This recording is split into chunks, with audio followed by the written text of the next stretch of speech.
So should be live. I will double check. Comic Addiction is live. So I don't need to hear all that. I just want to double check. All right. So live on YouTube, live on the Facebook. All right. So live on. Okay. So I am not. Let's see. I'm gonna mute. There it is. Okay. Mute Facebook so I can pay attention to the comments just in case. But the YouTube, I mean, they all come in through our chat right here, but in case some, dang it, I don't need closed caption on. I'm having a good time playing with the delay. I've got are you? Okay. Oh, YouTube over here on my iPad, and so yeah, I'm doing all kinds of weird things and then waiting and watching myself well, that's do it the thing. over here. I was looking under the settings. Oh, where is it? That's because I found it the other time we were doing this. I don't think we can change the delay, and the delay is like, I want to say it's like 8 seconds or 10 seconds or something like that. So whichever. Yeah, it looks like 7 or 8 seconds by the looks of it. All right. Good to go. All right, we got a lot of stuff going on. If I drop the big F-bomb, that'll give you enough time to... No! Beep! It's like, we're trying to keep it as kid-friendly as possible, but it's not gonna be. We're two adults. Hey, we talk about some decidedly not kid-friendly books for sure. That is for sure. All right, I'm trying to get all my screens and whatnot in some kind of order so I can see everything while we're talking, because that's always good. Because I don't like looking away from the camera if I don't have to. But what I'm going to end up doing is buying one of those giant, curved. So you have 6 or 8 up. Yep, that'd be fun. That'd be good times. Let's see. All right. Do you like this or do you like this? Can you still hear me? Yeah. No. Yeah, I can hear you. Yeah, but I couldn't hear you because what did I do? I don't know. Test. I guess I'm just no. I'm hearing it from something, and I don't know what it is. My iPad's out. Oh. Do you not know? But if I turn my speakers off, I can't hear you. You can't at all? No, not if I. See if I. That doesn't do it either. We're professionals.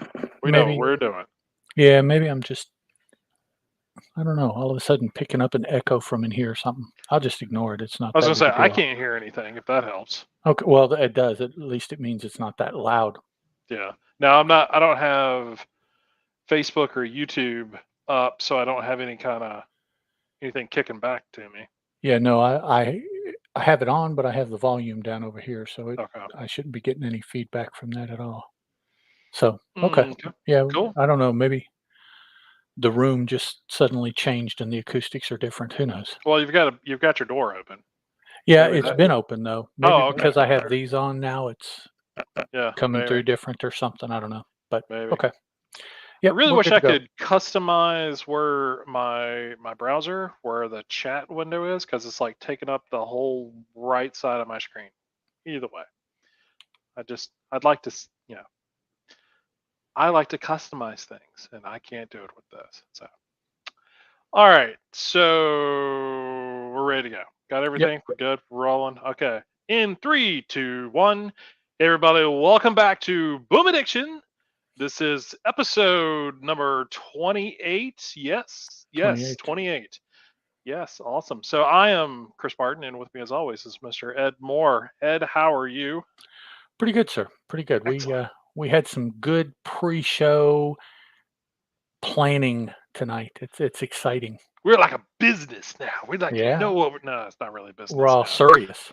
Yeah, we're all serious about things. It's gonna be cool. Got a lot of stuff planned for the next couple of months, so that's exciting. Always like to have. I'm a list guy. I don't know about you. I like to have a list so I can then ball it up and throw it in the trash can and just Ignore it start and over. go Yeah, off list. yeah. Yeah, it's I feel like that's the best way to do it. yep. So it's a lot like that. Ralph Snart quote from it's the only good thing from the Flash TV show where Mr. Freeze said, you've got to make the plan, execute the plan. The plan goes, make the plan, break the plan, execute whatever, and then throw it all away. Basically, That's it it. was like you are exactly right. Yeah, I like to make lists, but I hesitate because I know that before I get done with the list, I won't be on the list anymore. So Right. then I wonder, well, then what's the point if What you was the point of yeah. the list? Yeah. So yeah. So, all right, cool. Well, it's second episode of doing this show live, which is Yep. great. Um, I really, I really feel like the last time we did this was a very good experiment. I think we learned a lot. I think we're going to try some new stuff every episode, so kind of tweak it as we go. But we appreciate everybody who comes and hangs out with us. We have a few folks hanging out with us tonight. As soon as I said that, one of them jettisoned. So he was like, "Nope, sorry, I'm out." Not what I thought it was. Yeah, sorry. It's not what Boom Addiction is. It's not an addiction to explosives. It's we're talking about Boom Studios comics. No, that's a little more right than either one of us likes to get. Yeah, for sure. So, no, we're just gonna move on. Uh, but yeah. So we're gonna be doing this live. Our plan is to do this every Monday in some form or fashion here on the video show. This is you can also, if you don't catch us on live, on YouTube and Facebook like we are right now, we will be putting the audio edition of this as our podcast. We'll still continue to do the podcast. Don't Yes. think we've gotten all high and mighty because we moved over to No, YouTube and no, Facebook. no. No. We'd much rather make sure we get the audio version. Last episode was out a lot later than I wanted to. I'm working on my schedule now, but we're good. We're awesome. Life. Yay. Thumbs up. Let's move on. Yep.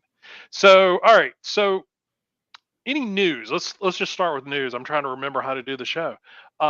Any kind of news that we want to bring up before we get too far? You did want to bring up a news release we got about some behind the scenes movements of peoples working for Boom. Oh yeah. So which, I can't find that email for some reason. I thought I had it. So if you're one of those folks like me, I'm and like Ed who can't find his emails, go to Boom Studios' website on the news tab, and all of this stuff is there. Not everything that they announce there on the website. They have press releases and stuff for, but you get previews and things like that. So it's boom-studios.com or hyphen, use the little symbol. Most of the time when you say hash or dash or something like that, I'm gonna type it out. Don't be stupid. No, it's a backslash. Yeah. What's a backslash? It's the one that I'm like, oh yeah, okay, yeah. whatever. / backslash. Okay, I have it here. Cool.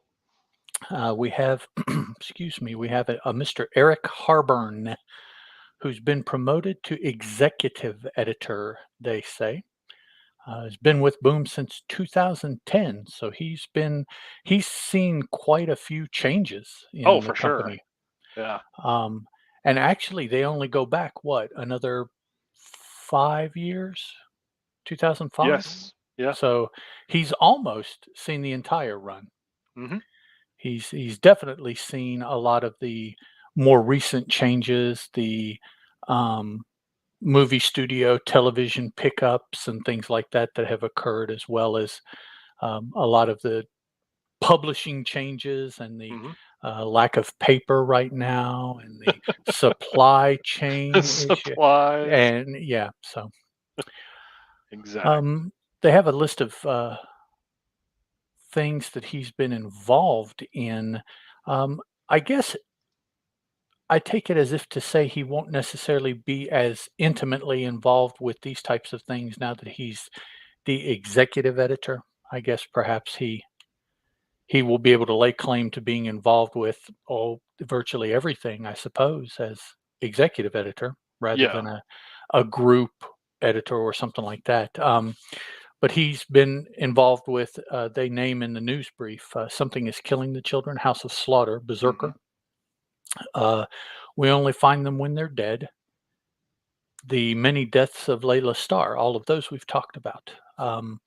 They also list Coda, which goes back to Oh yeah, that's a long time ago. a previous iteration of the show, perhaps the second season, second volume of the show, I think it Coda. was the second season. Yeah. Yeah, so that goes back a bit.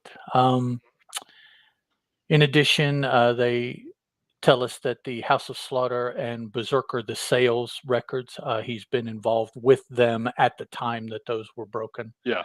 And then now, probably the highest listing book would be The Many Deaths of Layla Starr. It seems to have gotten quite a bit of end of the year Oh yeah. renown. Yeah. I remember that we seemed to enjoy that one pretty well. Oh It yeah. Yeah. was a little different, I think, with Hmm.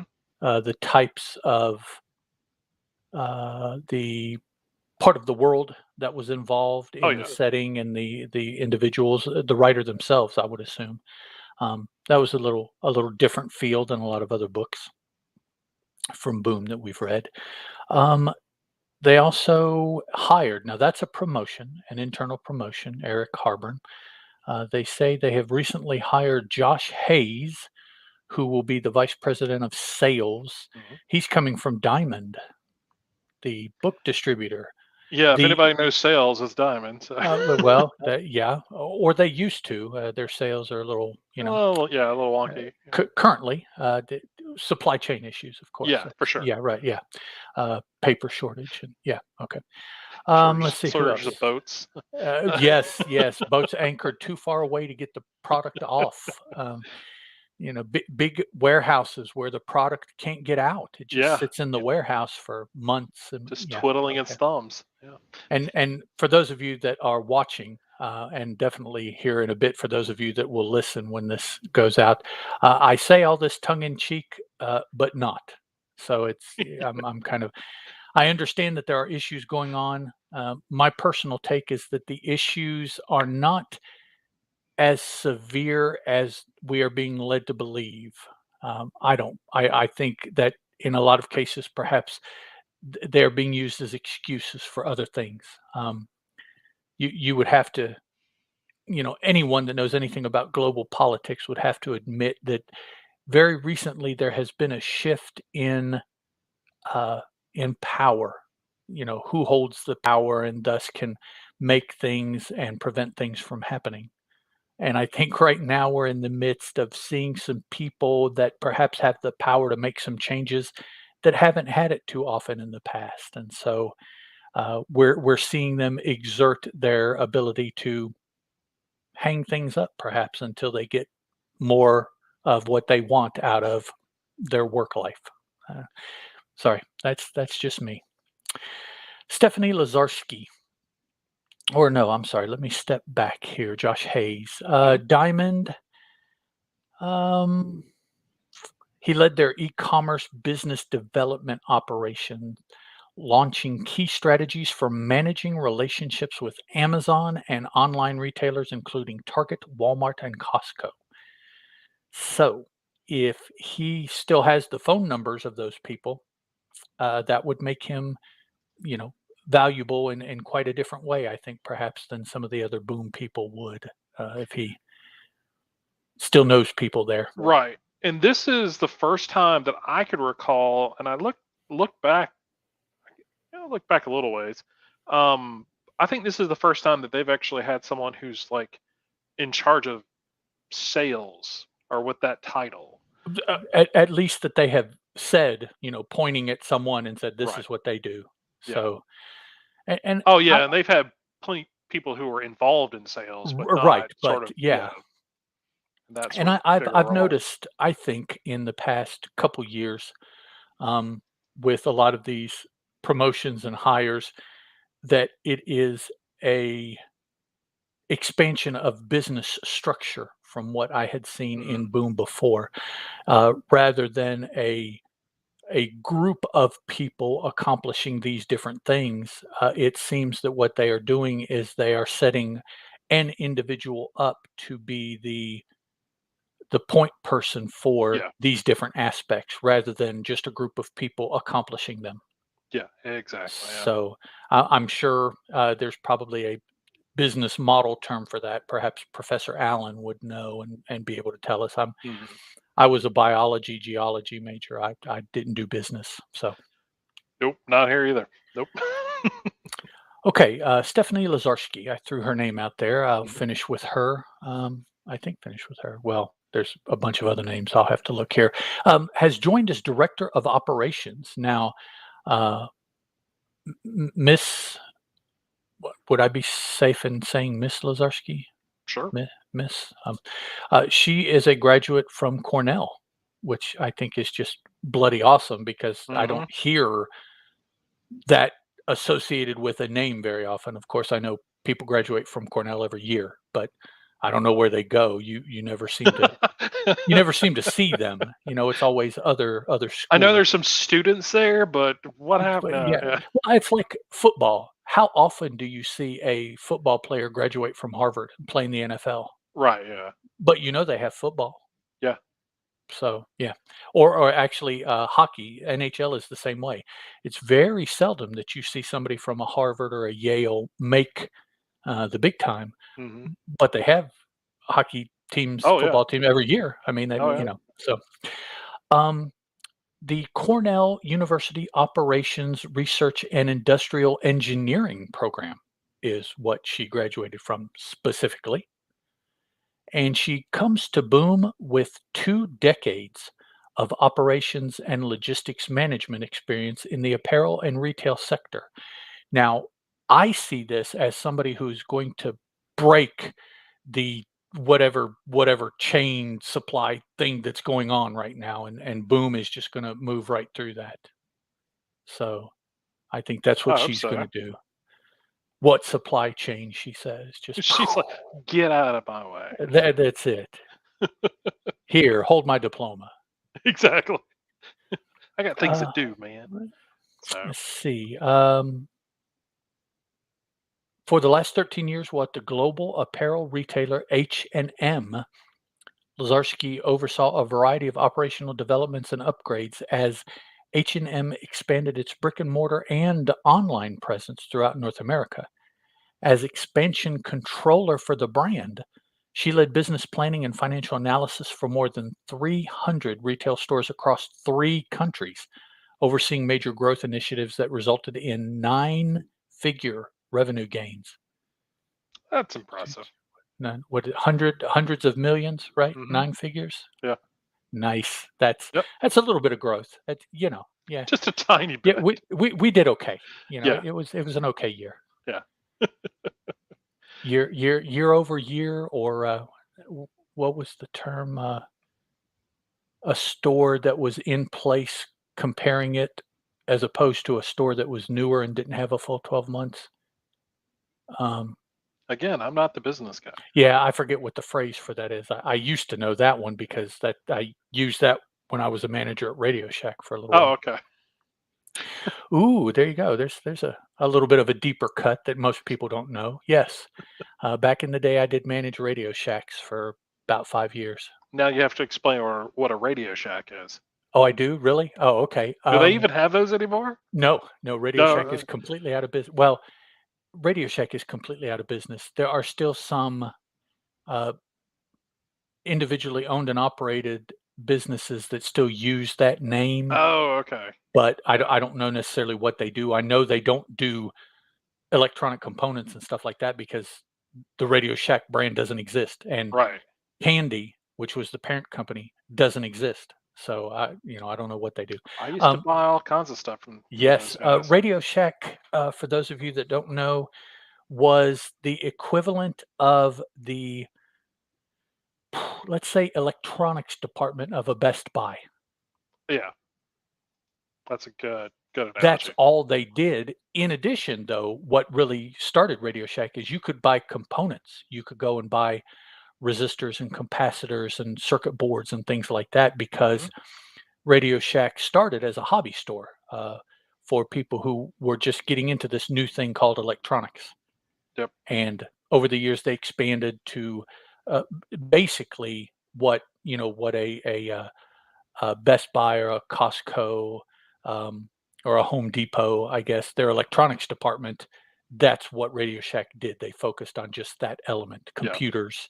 Uh, we were a major cell phone provider at the time. Every Oh wow. year, uh, my first cell phone, I saw at Radio Shack. I had one. I had to have one as a manager. It was what was called a bag phone, Yeah. and Yeah, I it remember those. yeah, yeah, and see, the funny thing is that I'm sure that there are a lot of people that have no concept of this, but it was a huge metal brick, it looked like, with an antenna plugged into it and a handset plugged into it Hmm. in a nylon carry carry-all bag, and it was probably a foot long by 8 to 10 inches wide, okay, called a bag phone. And on the handset is where you had your dial pad. So you would dial on the inside and then you would make the phone call. The antenna you would stick outside. It was a magnet attached, and you would stick it outside on your car. Plug it into the cigarette lighter as the power. And so that was um, some of the original cell phones. Now, they also had handheld cell phones at the same time, a lot like the satellite cell phones you see in movies nowadays, but they were actually cellular then. So they had those too, but the generic, uh, moderately affordable phone. Now these bag phones were $500 to $750 for common people. Hmm. That was as cheap as it got. That was all there was at one time. And I can remember those days, and now everybody's got a freaking computer internet in their pocket, so yeah. Yeah. Okay, so sorry. Um, New hires and promotions come after a historic year, so I guess that's what it was, just the 2 people. I thought there was gonna be a series of other people, or 3. Yeah, it's just Eric the 3 of them, yeah. Eric Harburn got promoted, and then Josh Hayes and Stephanie Lazarskis are the, new kids on the block. Yep. I'm always excited when they bring in new folks. I mean, it's really cool that Harburn's gotten promoted Promo because he has definitely been there for a very long time. We mention his name like almost every book that we talk about. Right, I on and mean, off over the years that we've done the show, I remember seeing his name in the yeah. credits, yeah. So it's really cool. One, me being someone who is an employee of a company. I'm getting into my, oh gosh, 18th or 19th year there. This is my tour with this. I call them tours, stint with them. Got, left, long story. We won't get into that. But this is my second time that I've been there. This time I've been there for about 6 years, but it's been over 18 years total. So just sort of the idea of someone being at a company that long and sort of investing, not only the company investing in you, keeping you on board and everything, but keeping you involved and you being wanting to be involved and contributing to the company so much that both of you are happy with one another to stay together like that. It's not a thing that we see very often. Not very And often, no. yeah, and so that's super cool to see that for him. But then when you bring in new folks, also like Josh and Stephanie, just sort of outside perspective, Mhm, of how other businesses work. You're bringing in these, obviously decades of experience, and so yeah, it would be nice to look back a year from now and see, how their contributions, how Boom has altered some things, has right. created some new things, and not necessarily from a comics perspective, but from a business perspective and just a publisher in general. I mean, I love this sort of the behind the scenes stuff and how they put stuff together, and how just sort of the company themselves work. So it'll be something always interesting to kind of check back in and take a look and see what they're doing. So. True. We'll do that. We'll pencil that in for next January 2023. Yep. Yeah. We'll come Okay. back. Are you still with the company? Yes. Review time. Let's Yeah, see. yeah, that's what we'll do. We'll do reviews. Yes. So the other bits of news, mainly they're like new books are being announced and stuff starting in April.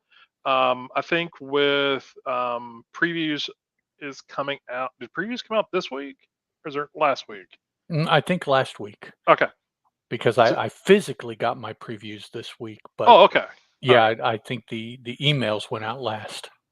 So we'll talk about previews in the next episode. Next week. Next week. Last Yeah. week, next week. Whatever time. But yeah, there's some new series that are being announced. There's a new series, a new miniseries from Dan Penosa about Alice in Wonderland. There's a new Magic series. If you see me looking over to the side, I'm looking at my other monitor. For those of you on the podcast, you don't know what the heck's going on. But yeah, so there's a new Magic series called The Hidden Planeswalker. There's a new I say Buffy series, but there's a new Vampire Slayer series. Mm-hmm. It's not being called Buffy; it's just being called the Vampire Slayer. But we'll talk a little bit more about those next episode when we go over previews, because I want to make sure that we give them some time, and plus I want to look a little more into them before I talk too much about them. Like you put Dan Penosa on anything, and I'm gonna run to it and buy as many copies as I can because he is awesome. His last series that he did with Boom, um, the whatever of the Ravens, the unknown. I forgot. Oh goodness. Something of Ravens, Unkindness of Ravens. That's it. That was a great book. Now he wrote the whole miniseries and drew sort of the flashback scenes and stuff like that.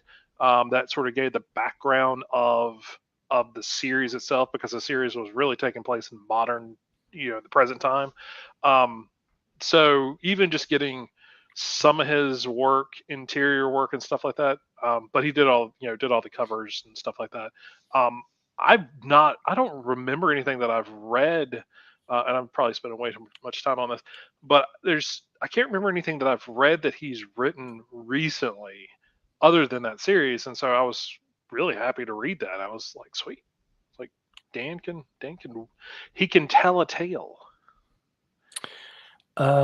Several different Marvels, several different Image comics. He was Mm-hmm. on Witchblade Cyberforce for a little while. Yep. And that is all the Wikipedia has is Marvel and Image. And we know he's done Boom stuff. So yeah, and I was really excited when he started. It's always that when a creator does a Boom book, it's one of those things where I'm like, all right, where's your second one? Because I know it's like you've come to sort of whatever the business agreement is to do the one book. Mm-hmm. What else do you have? And is this going to be like Christopher Sabella? He did quite a few stuff for Boom and sort of kind of done different books and different publishers and stuff. And I've always wanted to not see him solely be at Boom or whatever. His work is really good just wherever it's being published. But it was just one of those things I wanted to give us an opportunity to talk more about his stuff. So is he on Substack now? I don't know. Isn't he paired up with somebody? I hope not, but maybe. Sabella. Let me take a look here. But he is definitely one of those folks that I dig quite a bit. Ryan Stegman. Is he doing something with Ryan Stegman? I know Donna Cates is.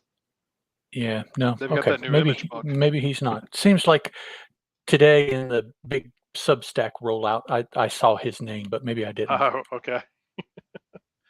Everybody in their Substack. They had a major push today. Yeah, yeah.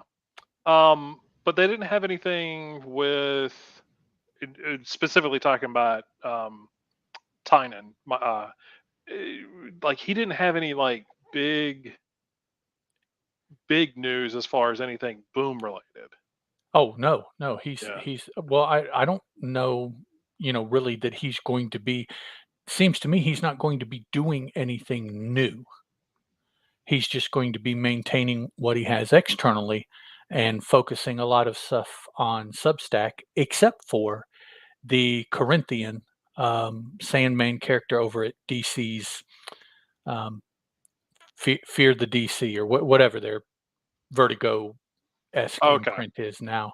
Gotcha. He's got a Corinthian, ongoing, from what I understand, coming up. That's the only external, not already running thing that I have seen that he's doing other than his Substack stuff. Cool. So Hyper Potato in our YouTube chat is saying that he thinks that Sabella's doing something with Mark Lanning. If that's true, I definitely need to find that because Lanning's stuff is awesome. Sabella's stuff is, I've got so much of Sabella's stuff in my long boxes and on my shelf. Um, so anything he does is worth checking out. You may not like it. I mean, he's very diverse in what he does. So it's not. I don't want to say he's like got something that everybody. He's got something that everybody can find. It's kind of like Boom. There's at least one book that you're gonna like, Right. but Yeah. you just got to try a bunch. So, but yeah, cool. I'll definitely will. DC is the only stuff I see Sabella doing right now, so there Oh, must I be a think reference to something on the down low that's being spoken about. yeah. I don't see anything quickly coming up. Okay. All right, let's see. Well, let's dive into FOC real quick. Okay. So, if you're joining us on YouTube and Facebook, this bit of information probably is not even going to do you any good, but we'll talk about it anyway. We're going to need to figure out a way to do FOC because FOC is always due on Monday, and so we're recording on Monday, so that's going to be a little difficult for folks.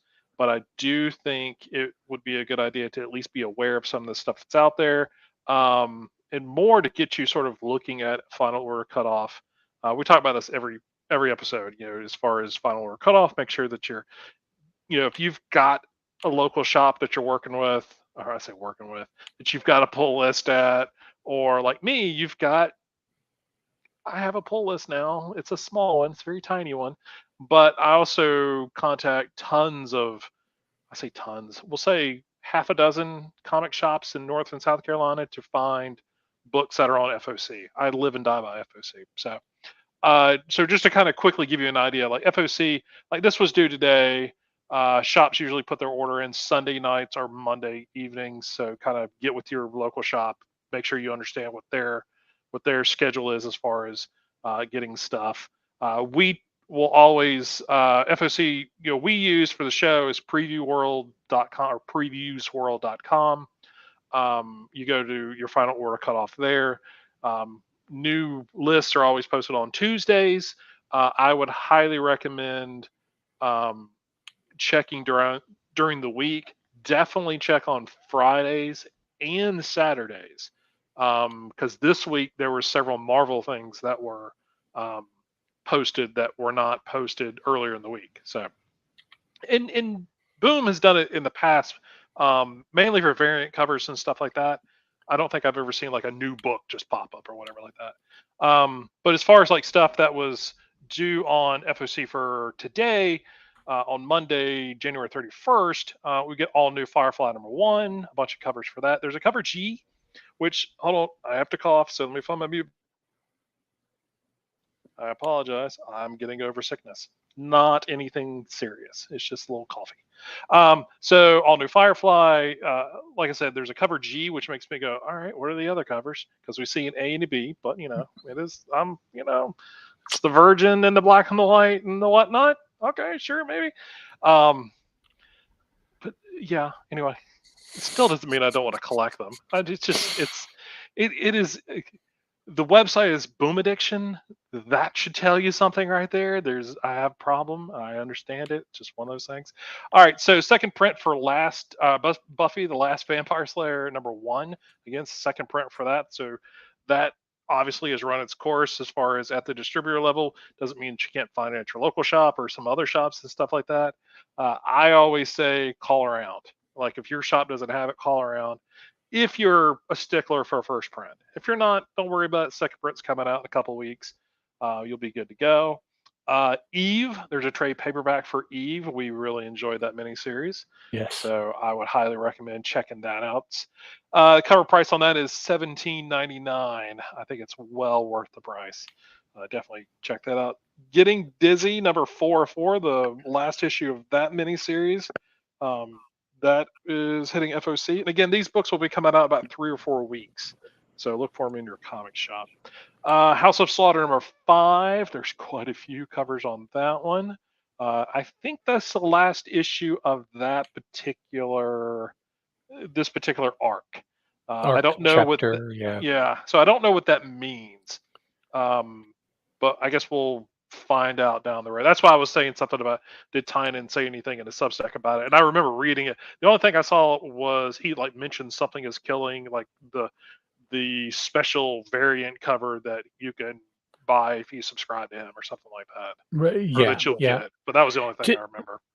To be honest, I pay the lowest tier for his paid updates, and between the free and that lowest tier of updates, most of what he talks about is his Substack stuff.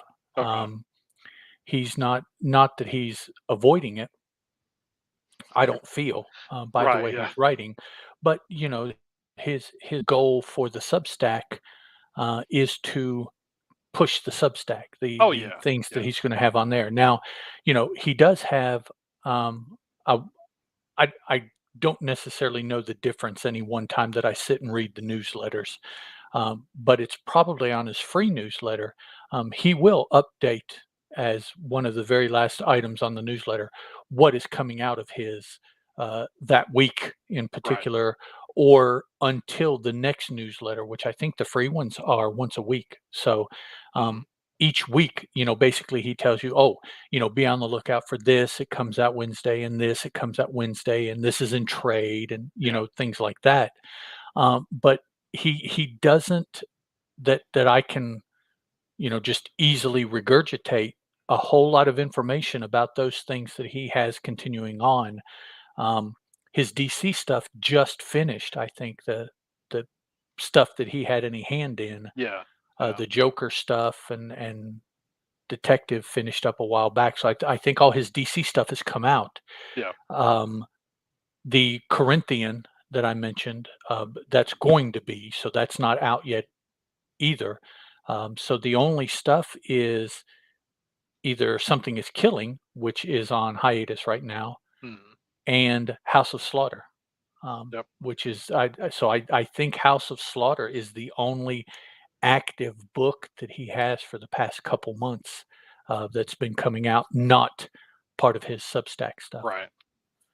Well, so no, and that makes more sense too. I mean, as far as focusing on that kind of stuff, but yeah. So if you're not subscribed to his stuff, I mean, you're digging what you're seeing with Something is Killing in the House of Slaughter. I would definitely recommend at least checking out the free newsletter that he has, because he does provide some additional information there to sort of encourage you to tier up, if I'm, for lack of a better term, to find out more stuff, to get access to those comics and stuff like that. So, you know, I feel even at a lower level tier, because you still have access to some of those books. What is it, the Blue Book that is getting ready to wrap up his UFO story? The first season, the first chapter, which has been about the Hills, Barney and Betty Hill. He's also got a series of articles about the cryptids that has been running.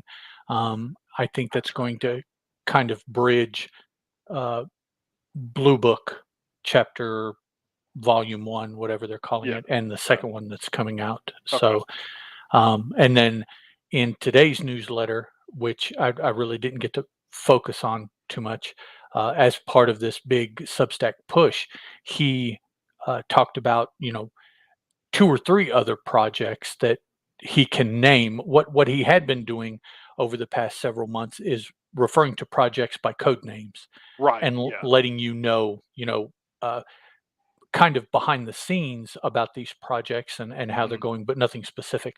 Well, now today he released the actual project names, and added actually added a couple more code names to his list, Right.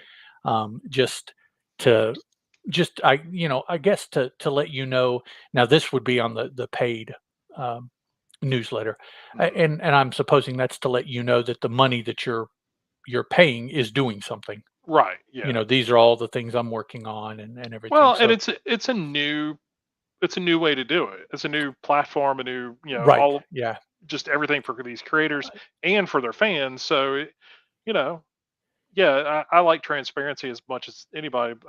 So I'm glad that he's explaining as much as he can on the different tiers. right. And yeah, you get a little more information the more you pay, but I don't think he's As enticing you. as far as the information, I don't think really, other than that lowest of the pay tiers, you really get Mhm. too much more. It's material things that you Right. get Yeah. at the higher levels. Yeah. Yeah, I think those of us that are paying that lowest tier, I think we're about as informed as any of his fans really are going to be. I'm gonna tell you, he's the something is killing number 21 variant that he's talking about there.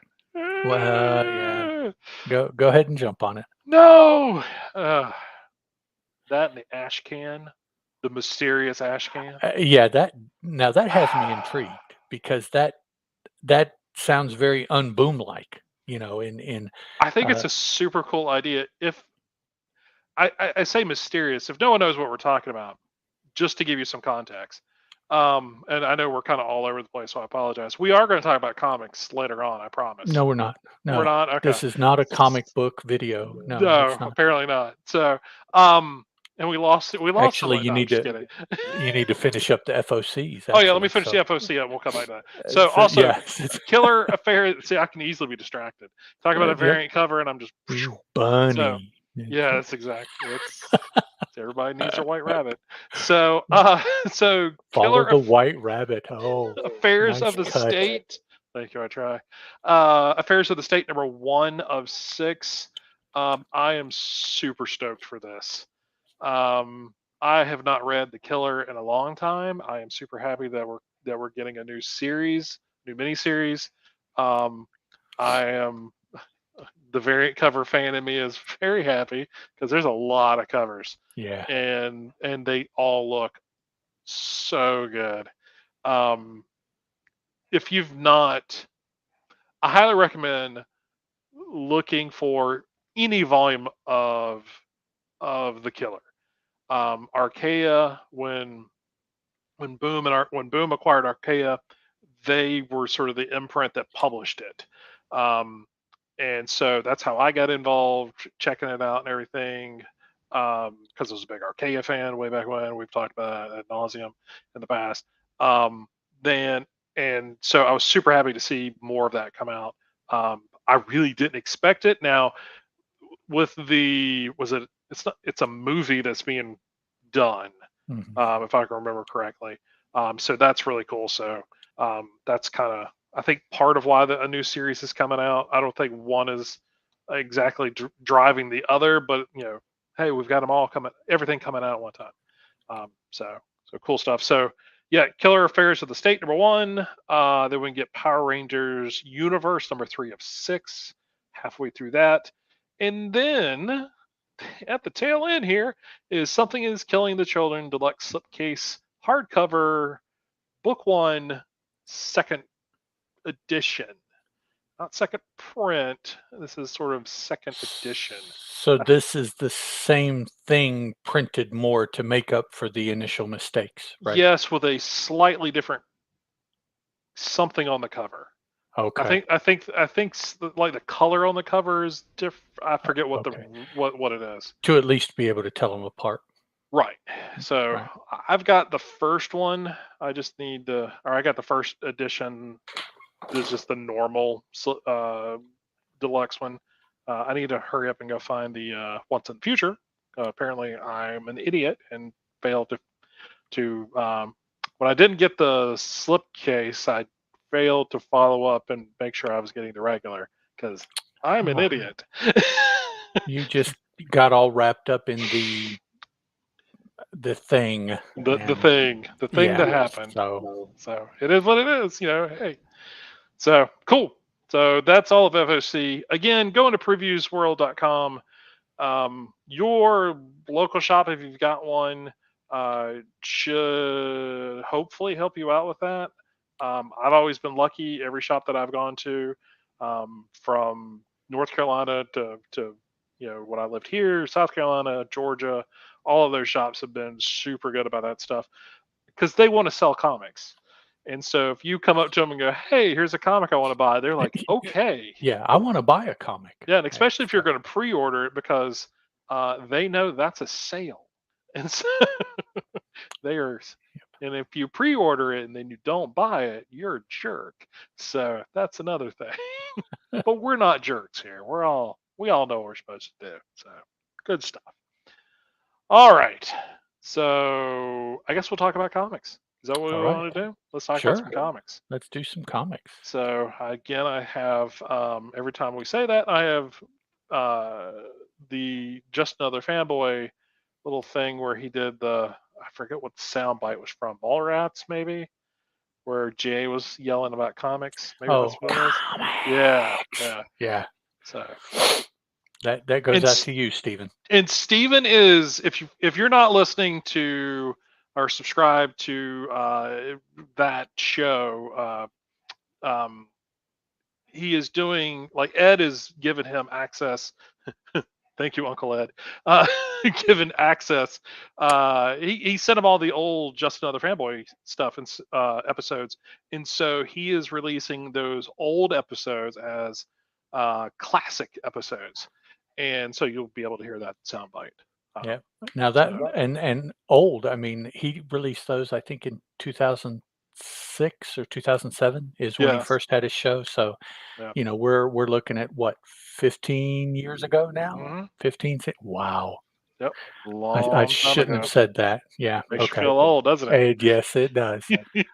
Every day something does. And Woohoo! here eventually I'll realize that I am old, but right Yeah, now it's just constantly things are no. reminding me that. So, No, you're only old as you feel. I mean, lately I've been feeling kind of old, but well, yeah, we won't talk about how I feel. I'd rather focus on the numbers. At least those I can deny. No numbers are alternate facts. So that's yeah. all right. So, what comic do you wanna start out with? Let's start out with something that came out this week. Okay. Let's take a think about Basilisk number 7. Okay. That is brought to us by Mr. Cullen Bunn, who is not on Substack, but has an excellent weekly newsletter of his own Yes. that I really enjoy, particularly because despite how the man at times indicates that he feels about his creativity, um, he is one of the more prolific people that I see and can go to my own collection and say, "Yeah, see, I bought this, and this is coming out, and this is going to be coming out." He just constantly, and I just at times reading his newsletter, I feel so badly because um, he has doubts, which, Oh, is okay. typical of creatives, Yeah. particularly higher level creatives, hmm and he just has doubts about his level of productivity at times, and he's very upfront about that in his newsletter, Yeah. things that he has done or not done in the past week and why, and, what I've been going through in my head and how it feels and, things like that. But also at the end of his newsletter, a list of crap that he's got coming out stuff that he's working on. I mean, it's movie pitches, it's TV Oh, screenplays, yeah. teleplays, freaking role-playing game modules here Mhm. lately that he's been doing, not to mention comic books and, graphic novels, and, it's just like and okay, he is part of 3 podcasts, but I think 2 of them are kind of on hiatus right now, and is married and has a child, Right. and I'm like, "Dog, it Yeah. He's got a lot going on. if only." So, okay, written by Mr. Cullen Bunn, illustrated by Jonas Scharf, colored by Alex Guimarães, lettered by Ed Dukeshire. We've got a couple covers, I'll say an A and a B cover, and designed by Grace Park. Now, for those of you that don't know Basilisk, why would be my first comment. My second That's comment would yeah. be go get the trade because it was 5 issues, 4 issues, It's 4 issues, four yeah. issues, and we're on 7.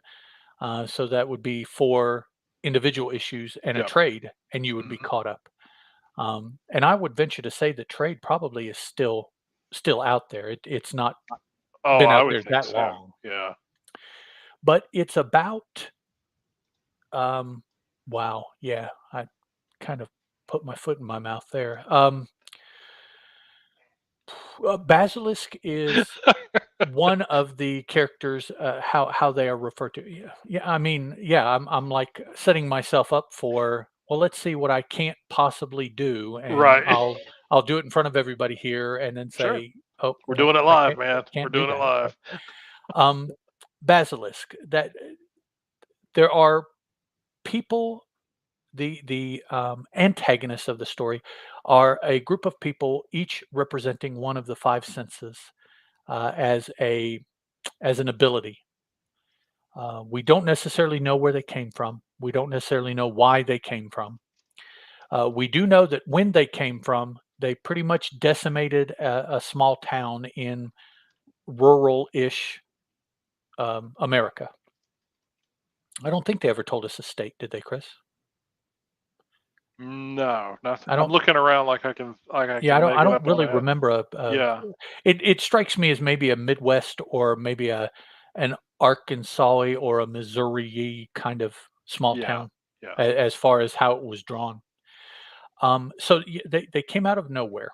Um, one of the 5 of them felt badly for what they were doing, um, Mhm. which again, we don't know, what is, oh, that's you putting that up there. Okay, sorry. Yeah, sorry about that. No, Yeah. that's okay. I was gonna direct you to tell somebody, but that was you. That was yeah.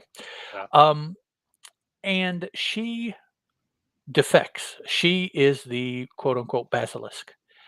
Defects to the side of the humans to attempt to protect humans from her other Mhm. quote brothers and sisters, the other senses of which there are 4. Um, in that initial making their presence felt, a young woman lost her husband and child. Mhm. Uh, extreme survivor's guilt, and actually this issue really played on that. We had gotten hints of it before, but this issue really threw us right in the middle of the aftermath of Mhm. the first appearance of the 5 and how it affected her, uh, being taken to the hospital, suffering from shock, and all of these other things. About 4 or 5 of the first pages of this issue were dealing with her, and I wrote everybody else's name down, but I didn't write her name down. Do you know it off the top of your head? Oh gosh. The human girl? No, Yeah, no. no, it's Okay, always okay. forget names. I didn't either. Um, and in the first arc, she the protagonist, our lone human, basically. Well, no, there's another human that's intimately tied in Right. Yeah. with the 5. I forget him, and the believers or the followers, the believers, I think is what they call Yeah. the humans that he interacts with. Um, she, the human survivor, determined that in retribution she was going to kill the 5. It's only fair. They killed her family. She's going to kill them. She seems rather capable, despite the fact, as far as we know, that she was a businesswoman of some nature. Yeah. Yeah. She seems to handle weaponry pretty well. Kind of puts me in mind of the girl from the sci-fi zombie TV show. At the very beginning, the military, the weekend military girl, and she reminds me of her. Not World War Z, Z Oh, Nation. that's Z Nation. Okay, Z there you Nation, go. yeah, the Sci-Fi Channel's zombie television show, about 5 seasons. Really funny, but Yeah. it was the first place that they had fast-moving zombies actually Yeah. on a Yeah. I TV watched that. show. I actually watched that show. That That's that and the big zombie ball. Those were yeah. always my favorite. But so in the first story arc, it culminated in the battle between our human protagonist and one of the 5, Basilisk, Regan, and the other 4. Well, one of the 4 was killed. So now there are 3, who is Jimmy, Kara, and Vanessa Mhm. on one side, and another of the 5, Regan, and a human on the other side. Those are mainly the 2 sides, protagonist, antagonist of the story. Now there are other elements that weave in and out.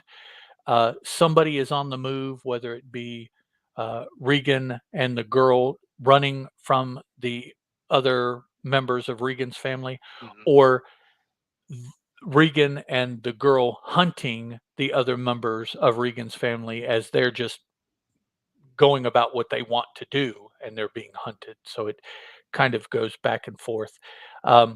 This issue 7, was a little bit of both. Kara and Vanessa are kind of chilling. Jimmy decides that he is going to go after Regan, and the girl catches up with him. There is an interaction between those 3, and it settles out that somebody is no longer with us there. By the end of the book, I believe that we are told that Vanessa and Kara, as the antagonists that are left, one of them doesn't make it out of a confrontation is a pretty poor word, but Right. Yeah. we'll go ahead and use that. So I think here at the end of 7 issues, we are really running downhill towards the culmination of the story, Yeah. because people are dying. So I mean, Yeah. unless they're going to be brought back, that pretty much means that their influence is ending. And once Mhm. all of the senses are dead or converted, then I guess that's your story. Right. But so far, we're down to uh, Manny, Jimmy, and Kara of the brothers and sisters of Regan have been killed. Mhm. Now, I said that these individuals were associated with senses. The senses that they're associated with, Regan, is the sense of sight. Hence basilisk, because she wears a covering on her face, a cloth, and her eyes can, well, using the different senses, all of these people basically kill humans. Is the end result. Yeah. How exactly, we don't really know, but it you don't really have to know. Uh, and for some reason, I've also noticed that now while I'm on video, I'm talking with my hands much more than when we were just doing audio. Just It's a just fun so that thing. you know, Chris, I don't normally sit when we're talking and do all this stuff, but yeah, now I know people are looking, and I'm trying to be I more usually walk around entertaining the room. than. Oh, do you? Okay, yeah. Okay, yeah. Sorry about that.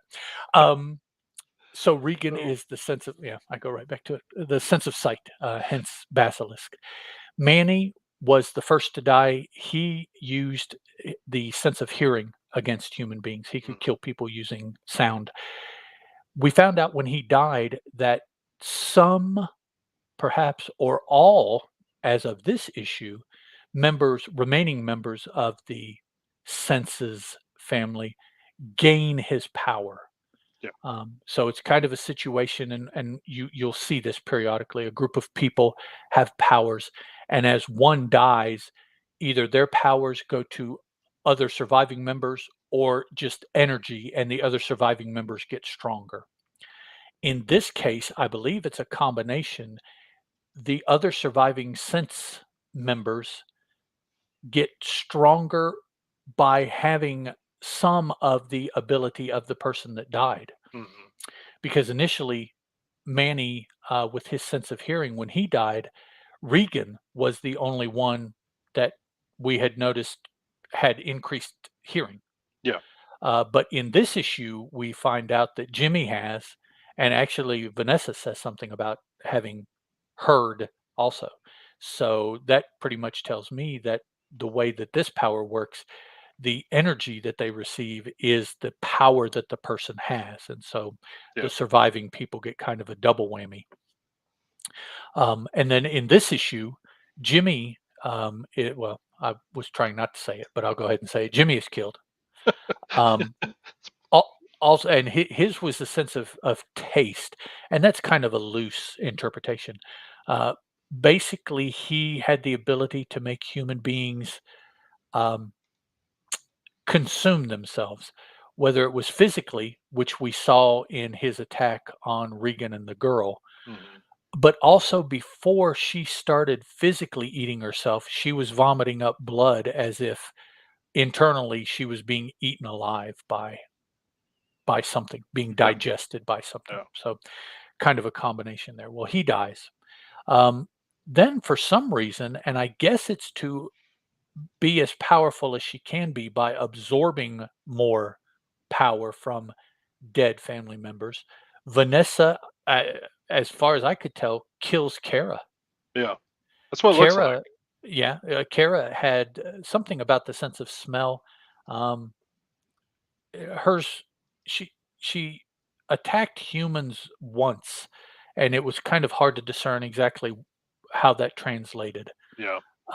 Vanessa's sense of touch, hers was a little, or at least we weren't made to understand completely by the way that Cullen wrote it. You know, both Kara and Vanessa, perhaps he didn't really want us to understand, exactly what they did. Here, that Kara's dead already. In a way, it's not really important how she Yeah. did what she did. She's gone now. So basically, it has come down to Regan with the sense of sight and Vanessa with the sense of touch. Going head to head is really what it looks like. Our human protagonist, of course, is going to play a part because she was the one actually that ultimately killed Jimmy.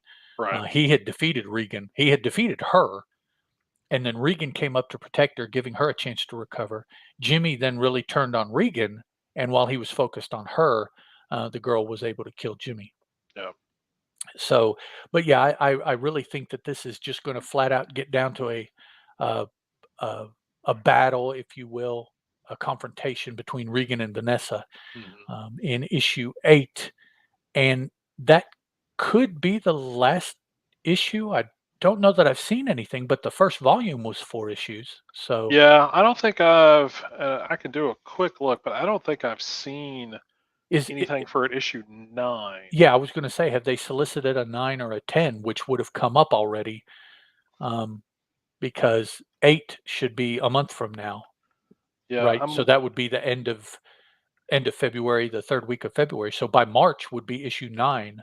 Yeah. Issue 8 is the last issue that I see listed, and it's dated March 16th is when Ooh, that's okay. So coming these out. aren't, yeah, and I guess they kind of feel that way. They have Well, been a it's like five. monthly, It's 5 weeks. 5 to 6 weeks. Yeah, Yeah. okay. And I am looking forward um, to the end of this portion of the story. If Yeah. this is going to turn out to be the end of the story, period, I'm okay with that. If not, if this is just a chapter break, that would be way cool too. Off the top of my head, I don't remember that I have seen really anything from Cullen talking about 9, 10, 11, 12, issues. So I don't I don't know what to expect there. I haven't Nothing is jumping out that I've seen. So I guess that means I haven't seen anything. Well, yeah. I mean, I haven't seen anything, but there seems to be like Barrett and the Faithful. Right. they're supposed. I mean, they're still around. Right. Yeah. So, are they going to be, and I use air quotes when I say this, but are they going to be handled in the next issue and then that's it? They're gone or put in a situation where they're no longer a threat, or is you know like Vanessa going to be, she going to be taken out, or Hannah. Dang it, Hannah. That's the girl's Hannah. name. Yes, it That is. just popped in my head all of a sudden. Yeah, good pull. So is are they all going to take themselves? I really feel like either everybody's going to converge, and there's going to be some epic blowout. I Right. really feel someone's going to survive that, and Right. I feel Barrett would be the one to survive because he has been involved, but he's not been physically involved. Right. He's been the farthest removed Yeah. from everything, but still, yeah. So yeah, I don't know, but either way, I mean, 8 seems to be the last issue that, at least of this arc. Okay. I don't know if there'll be more. I mean, again, I hadn't seen anything, so um, we'll Also, see. really quick, I want to throw out that Stephen is telling us that it's Jay and Silent Bob Strike Back, not Mallrats, that Right. comics is Yep. from. And That's right. then also that it was 2006 was the beginning of the Just Another Fanboy Classics, which are released So 2 or I think 3 times a week, although Steven's been going through some COVID protocols here personally right. and Yeah. has not been able to do everything he was wanting to do right after starting it, which is Yep. just gotta suck. But Yeah, I can imagine. yeah, really, that's yeah. I'm ready to do this thing, and no, I can't. So But those shows they are fun to listen to. yeah. You're right, and Steven, he does different kinds of shows now. Um, Mhm. lots of time, lots of effort, lots of energy in that first iteration of Oh Just yeah. Another Fanboy. Not that he doesn't do stuff like that now, but Yeah. um, it was very much, especially at the time, it was very much an experience to listen to those. And then when you found out the backside of it at whatever point, if you ever found out, Oh yeah. it just deepened the that's pretty damn cool about listening to those Yeah, my episodes. So, appreciation of his show went through the roof. I mean, it was already pretty high at that point, yeah, yeah, but then but yeah, when I was you like, "Oh, got some behind the curtain information, it's like, damn. you are really, really good at this. Mhm. You need to do other things that amplify this." Um, it puts me in mind currently of someone that I know. Do you know Chris Sheehan? Do you listen to any of his stuff? Yeah, yeah. X-Lapsed is Mhm. primarily what he does now. I have had the privilege of doing one so far co-host episode with him, so I know personally the episode that we did, which was I don't know, hour 15, hour 20, Yeah, maybe an hour and a half, 30 plus page script the man uses. Yes, I wouldn't be on this show just that to the amount of time, and up until recently, he also has run into some real life things that has kind of yeah. slowed down some of the trajectory that he built up. Mhm. But he was releasing for months and months and months 5 brand new episodes a week, Yeah. and then 2, and then he cut it back to 1 to, I think, give himself at least 1 day a week break of, combination episodes of things that he had done in the past. Yeah. Um, I believe that he had been releasing 1 episode a day for a very long time. Well, yeah, I mean, I remember when he started doing that, I listened to quite a bit of that because, not to get on X-Men tangent, but there was a point where I was picking up the comics, but I was so behind on my Right, reading, yes, I exactly. was using his commentary to sort of keep me caught up Right. as I was slowly catching up on my reading. So yeah, it was That's the same thing I did. But yeah, the amount of time and effort that that man puts into his hobby, yeah, uh, because he also, has a wife and has a RL full-time job, Yeah. and he's Yeah. doing this. Yeah, it these guys are like, you and I get on here and we stumble That's and good. fumble for a couple hours a week, and we're like, okay, yeah, we're good, and they're like, oh no, Yeah. no, 6, 7, 8, 9 days a week with it. Yeah. I'm like, Here, hold my beer. Yeah. wow, yeah, really, Yeah. more like hold my comic box. Yeah, for sure. Yeah. I can't do that anymore. That No, is no, the I thing and the I whatnot. don't have the focus. I just No. Many people will say I don't have the focus for this, much less anything else. But What? I'm sorry. yeah, ah, ha, ha, bunny. Um, okay, so that was Basilisk 7, or Yeah, as much as Bastos, I wanted to great say about it. series. Yeah, if again, if to reiterate what you said real quick, pick up the first trade if you've not checked out the series. If you want to hold out, you're just trade waiting. Second volume will be out probably in April. Yeah, Um, probably no later so than this summer. So, yeah, so definitely check it out. If you're a fan of Colin Bunn, you're probably already reading this. But if you're wanting to try something to see what all the hubbub is about, Basilisk is definitely a good stuff. great series to check out. So. All right, man, your turn. What do you want to talk about? All right. Well, I just want to quickly touch on this. I mean, it came out several weeks back, but we have talked about every issue. Is Maw #5. Wow, I okay. don't want to get into like super detail on this because I feel like we have really played up this series to the point I feel like, and I don't know why I'm looking around, but played up this series. I keep forgetting there's a camera, but play it because this is how I talk in real life. Yep, Is I know, I know. I have Zoom meetings and I'm just always just looking around. I'm like, I don't know what I'm doing here. But yeah, we've really played into sort of the shock and awe of this series. Definitely, I think we've enjoyed it along the way. Um, Neither one of us really, I think even last issue we talked about, neither one of us really knew how this series was going to end. And so it was more like, I really felt going into reading this issue, it was either, um, I didn't feel like there was a way it could end badly, like I would be so just disappointed or Oh, whatever, right, yeah. but at the same time just not really knowing what what we were going to get.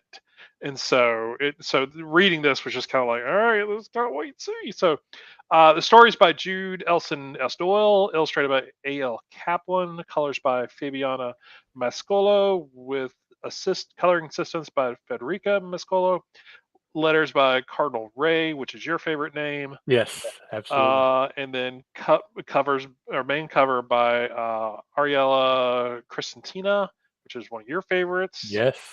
and then designed by Madison Goyet. Goyet. We'll get that right one of these days. Um, so okay, fifth issue.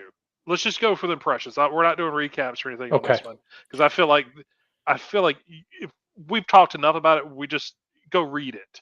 But what was your initial reaction once you got to the end of the issue?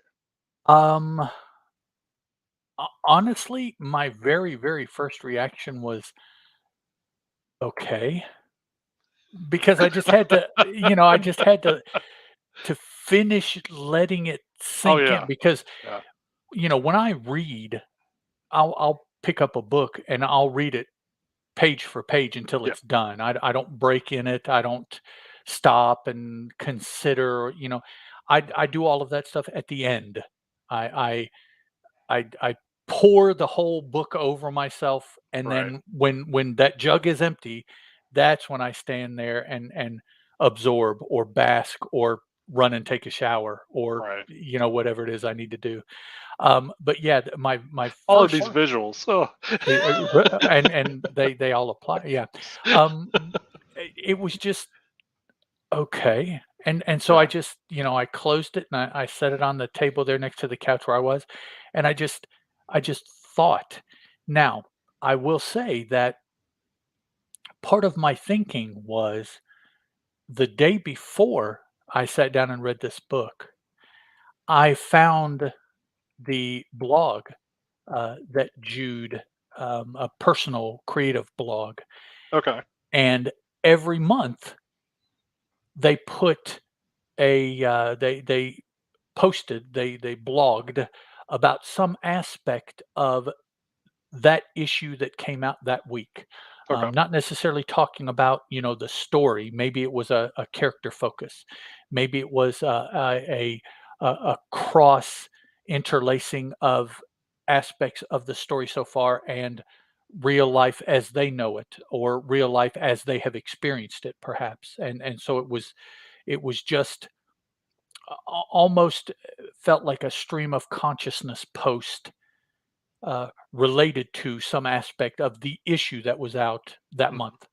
Right. So I delved far deeper into the thinking of Jude and the thinking behind the series than what I had done for the series just the day before, and then I finished the series the next day. And so it was just, for me, it was just a lot of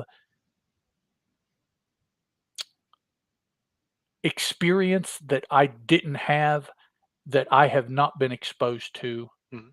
from both a real life and a fictional life perspective, that Sure. Yeah. now I have finished the story, let me just sit here and try to put all these things together in some coherency in my male brain. Mhm. Very different perspective. Particularly folks that have read the story understand. Uh, People that know the reasonings behind why Jude wrote the story, both personally, but also from experiential of those different individuals going through things that our characters went through in Maul. So I'm just sitting there trying to Mhm. absorb all this, and this is honestly, this is the first time that I have personally sat after reading a story and tried to make any connection with this fiction and me. Um, I've stated before, I read comic books to escape. Oh yeah. Yeah. Um, First of all, this world in Maul is not one that I want to escape to.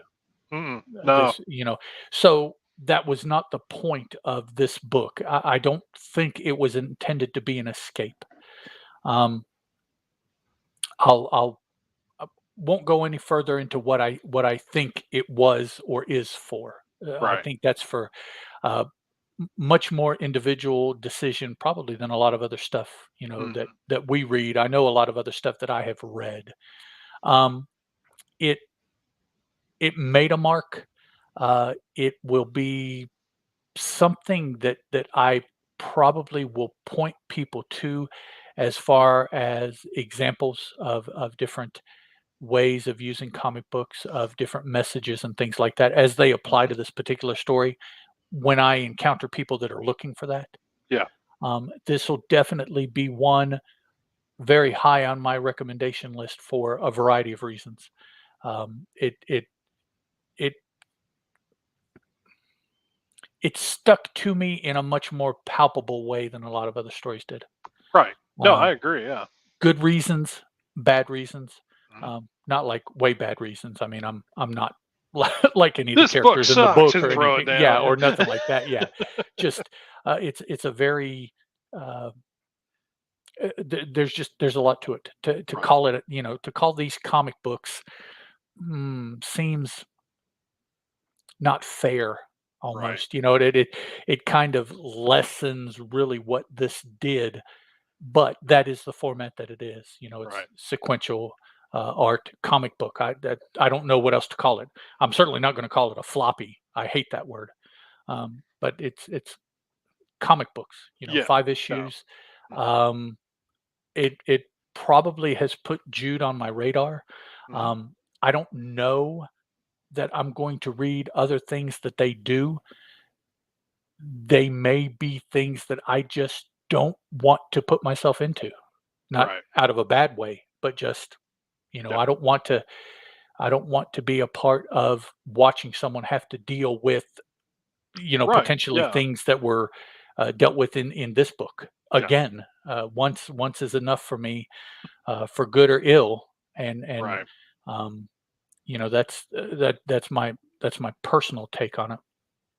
Um, I would recommend it. I would recommend it for fans of horror books. I would recommend it for yeah, no, I don't know if I can. I could see perhaps where it would be entertaining for people, that have suffered the same kind of things, Mhm. but I don't necessarily know that it would be good to that's kind of a touchy subject. Right. No, yeah, I get that. Um, uh, at the very least, I think that, there may be some amount of benefit to knowing that, um, fictionally, someone went through the same thing, and I don't know, perhaps they handled things the wish that they had as far as Mhm. being able to, retaliate, for Yeah. what had happened to them. I'm very much at a loss because and you won't hear me say this very often, but I'm a dude, and, um, in a lot of ways, I don't think guys were the target audience for the book. No. Um, and so as a guy reading this book, I think your takeaway is going to be very, very different than females that have been assaulted, Oh, yeah. than other men that have been assaulted potentially, other individuals that have been assaulted. So I think each layer of character type in the book is going to take something different away as they read the series. Yeah. I know that yeah, it left a oily, smudgy, kind of squishy, I don't know if it's gonna heal or go away kinda mark on Right. me, so, uh, I guess that was the purpose. Yeah. I don't Well, know. I think so. I think in a it's one of those books that I feel like, you know, I've I've always tried to find examples of things that are outside the norm that are in comic format, not graphic novel or anything that kind of format, but like a book, a 22-page book, 24 page, however many pages they are these days, Right, yeah, really. format where I can show someone like, yes, you can have Superman and Batman, Wonder Woman, Spider-Man. You can have these characters, these things. You can have all of that kind of superhero-y stuff, and that's a comic. That's what everybody's used to what comics are. I mean, that's what the general public looks at. Mhm. The movies and TV shows and everything like that have shown that.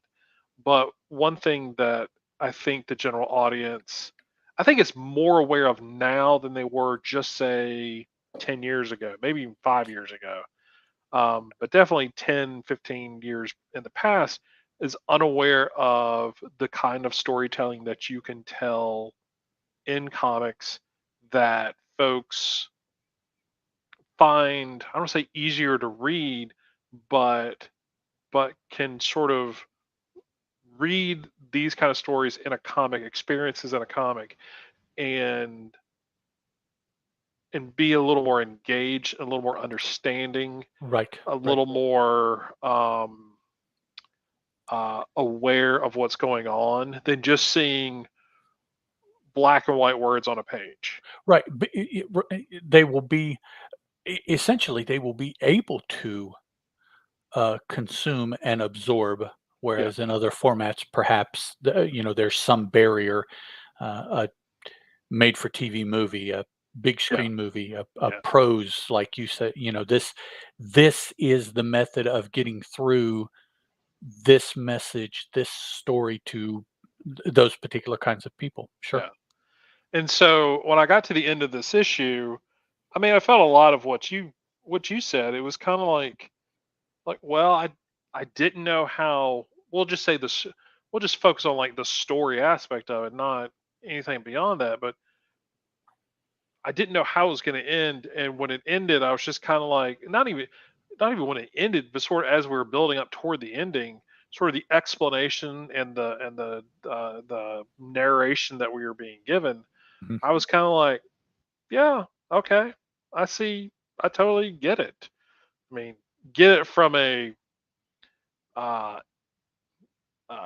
perspective of yeah, I can see how people would go in this direction if they were capable of going in that direction. Mhm. You Yeah. know, Yeah, and and definitely. and making these choices. I totally get it.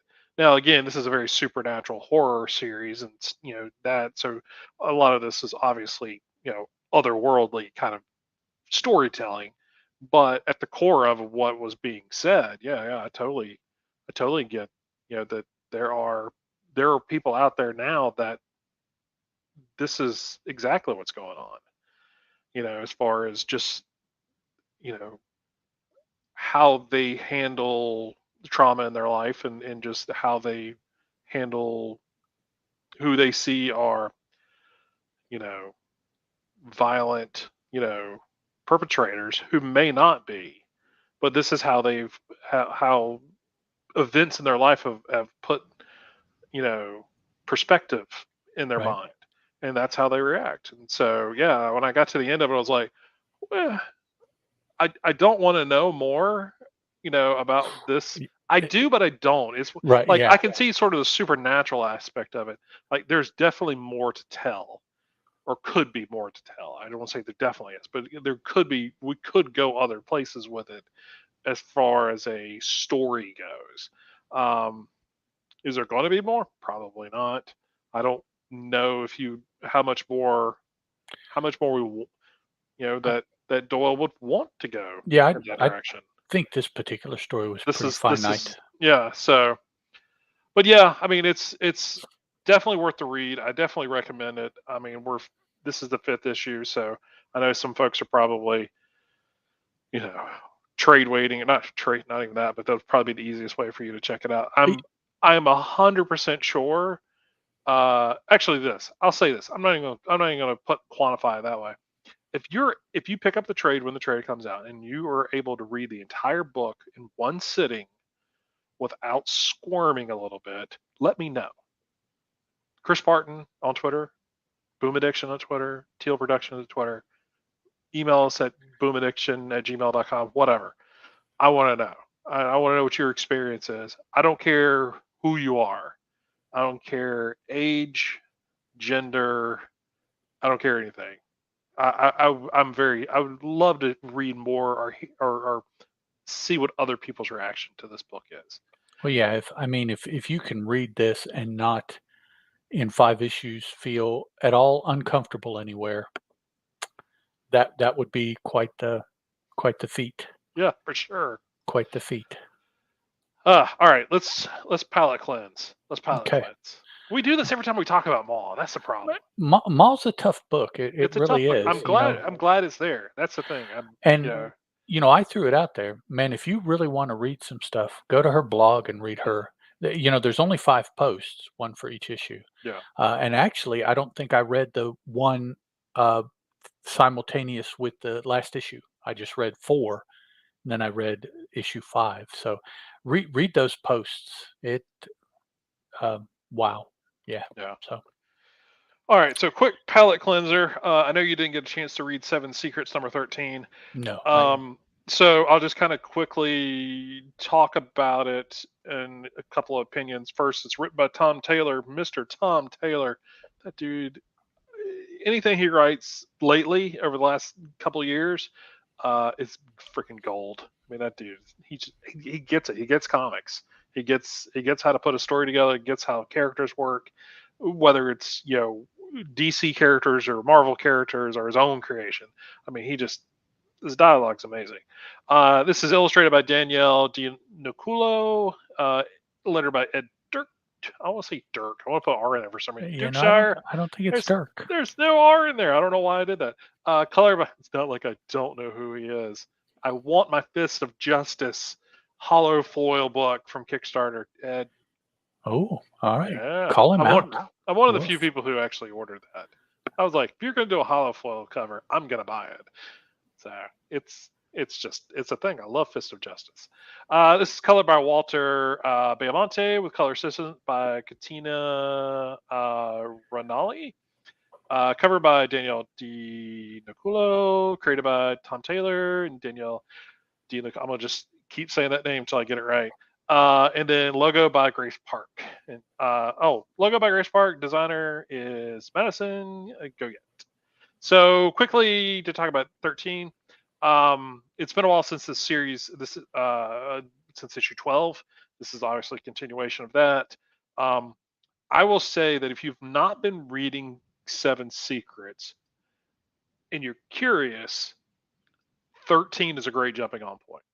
You are obviously in the middle of what's going on. There's a lot that has happened, but I feel 13 is a good explainer issue, and it is a good jumping on point. It will then direct you if you want to go back and read older issues to get caught up, which I highly recommend. Obviously, I'm always going to recommend that. But at the same time, I think it gives you enough to know what you need to know to move forward. Um, this has got to be a finite series. I say that for many reasons, not to spoil this particular issue because I definitely want people to pick this up. Um, but it is, if it's not a finite series, like he's just going to keep writing stories, I don't know where to go. Now that being said, artistically, it is it is as close to an American manga book as you can get that I've seen. I don't read a lot of manga, so I'm probably not the expert on that, but I have heard a few people describe it that way. And once I heard that, I went, "Yeah, I get that. I totally am on board with that." So I do know a few people who read a lot of manga. I don't know anyone in particular in this room. Maybe Ed, do you read manga? Yes, I read a lot of manga. Actually, it strikes me more of being like anime than manga. Oh, okay. Um, All right. and for me, the biggest differentiation would be that most anime are in color. Oh, Manga okay. is black and white. Yeah, It's very sure. much a manga-esque art style, color palette, and things like that. It it it looks the line work looks manga-esque, Hmm. but I think that color palette kind of takes it in a little bit different direction from most manga. Um, Actually, nowadays they will have, I guess, for us Americans, I'm not sure, 5 or 6 pages at the very beginning that are in color, Okay. and then it shifts to black and white. So I can see that. Yeah, it could feel and read like a manga, but it Hmm. definitely strikes me more like an anime. Okay. It definitely gives you, or as far as the series and or the story in this particular issue, it gives you history of what the secrets are. I mean, literally what they are, not what they are as a concept. It doesn't tell you what the actual secret is, but it tells you what. That sounds confusing, but it's not really. But it tells you it is the secrets are a book, and the book tells you something. So it then kind of goes into that. Again, trying not to spoil this because this is one of my favorite books. So when a new issue comes out, I'm quickly to read this thing. So but yeah, great jumping on point if you're curious about this particular book. I would say the same thing about when we find them. Oh Lord, we only find them when they're dead. Number 10 that came out a week or two ago. Mhm. Um, that is part of book 2 of that particular series. There is too much that goes on in this particular issue to really kind of recap it, but I will say um, it's a really good jumping on point too. You may not think that when you start to read it, but it's one of those things. Having read the whole series, I feel like I feel comfortable giving this particular issue because it explains what the whole Mhm. process of what these gods are, why these people are harvesting them. It really dives into that, and then it shows you the two sides. There's the people who are just doing it as a business, and then there are people who are doing it for religious reasons. and even if you can even separate the religious reasons into almost two different sects, like the very uh, for you Star Wars fans, for you Mandalorian fans, it's the Mandalores as in Death Watch. You can kind of, one is an extreme version of the other, and so you get that in this particular issue, as far as the forgot what they're called, the whatever of Malik, Malik being the god, who was in the first story arc that you may or may not know about.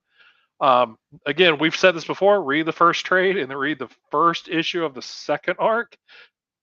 Vastly different. Yeah. If you only read the second book and not have read the first, it's not going to change. Honestly, I don't think it would change your enjoyment of the second book, but it will really open your eyes having read the first book, or first whatever, however many issues it is. The time jump has become a very popular storytelling device. Yeah. I don't know right off the top of my head that I can think of a bigger change in world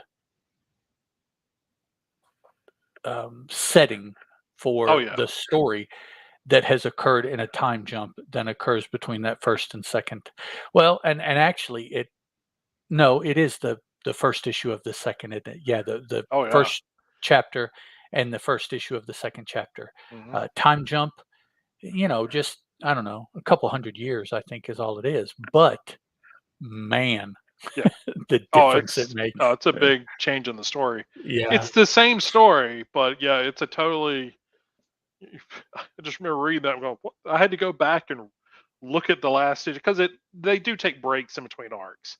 So you kind of have to go back and like, okay, yep, that's what okay, cool. This particular series is written by Al Ewing, illustrated by Simone Del Mio, colors by, I can't read the script. Maria Sara Miotti. Maria Sara Miotti. It's the font that's throwing me off on this book. Letter by Antworld Design.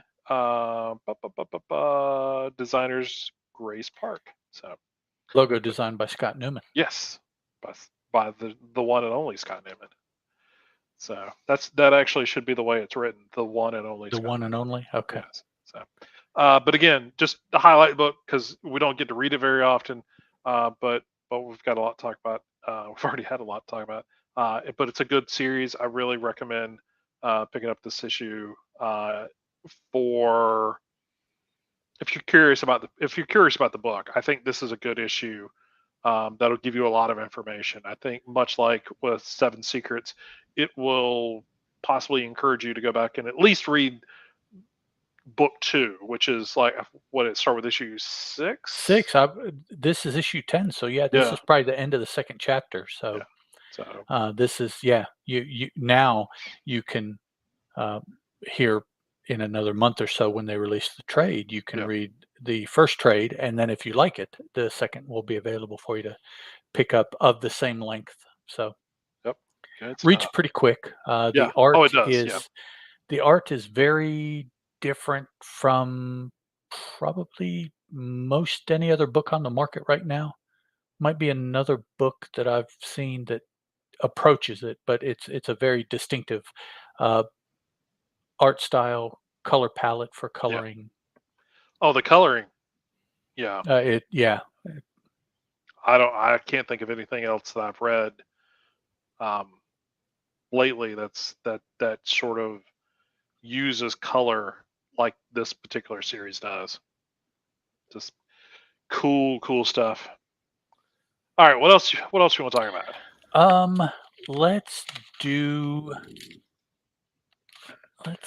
talk about Dark Blood. Oh, good, because I was like, if you didn't say Dark Blood, I'm gonna have to interrupt. Okay, well then you go first, because you seem to be a lot more positive on it than I was going to be. So let me at least throw this out there. It's written by Latoya Morgan. It was also created by Latoya Morgan. Illustrated by Moises Hidalgo. colored by AHG and Allison Hugh, lettered by And World Design. The logo was designed by Michelle Ankley, and the designer was Grace Park. I did not dig the ending. I thought that it was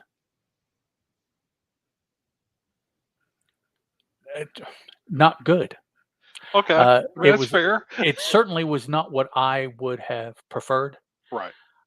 Almost kind of, mm, and I know this is gonna be taken badly, but it was almost cliched in its Mm, ending, you know?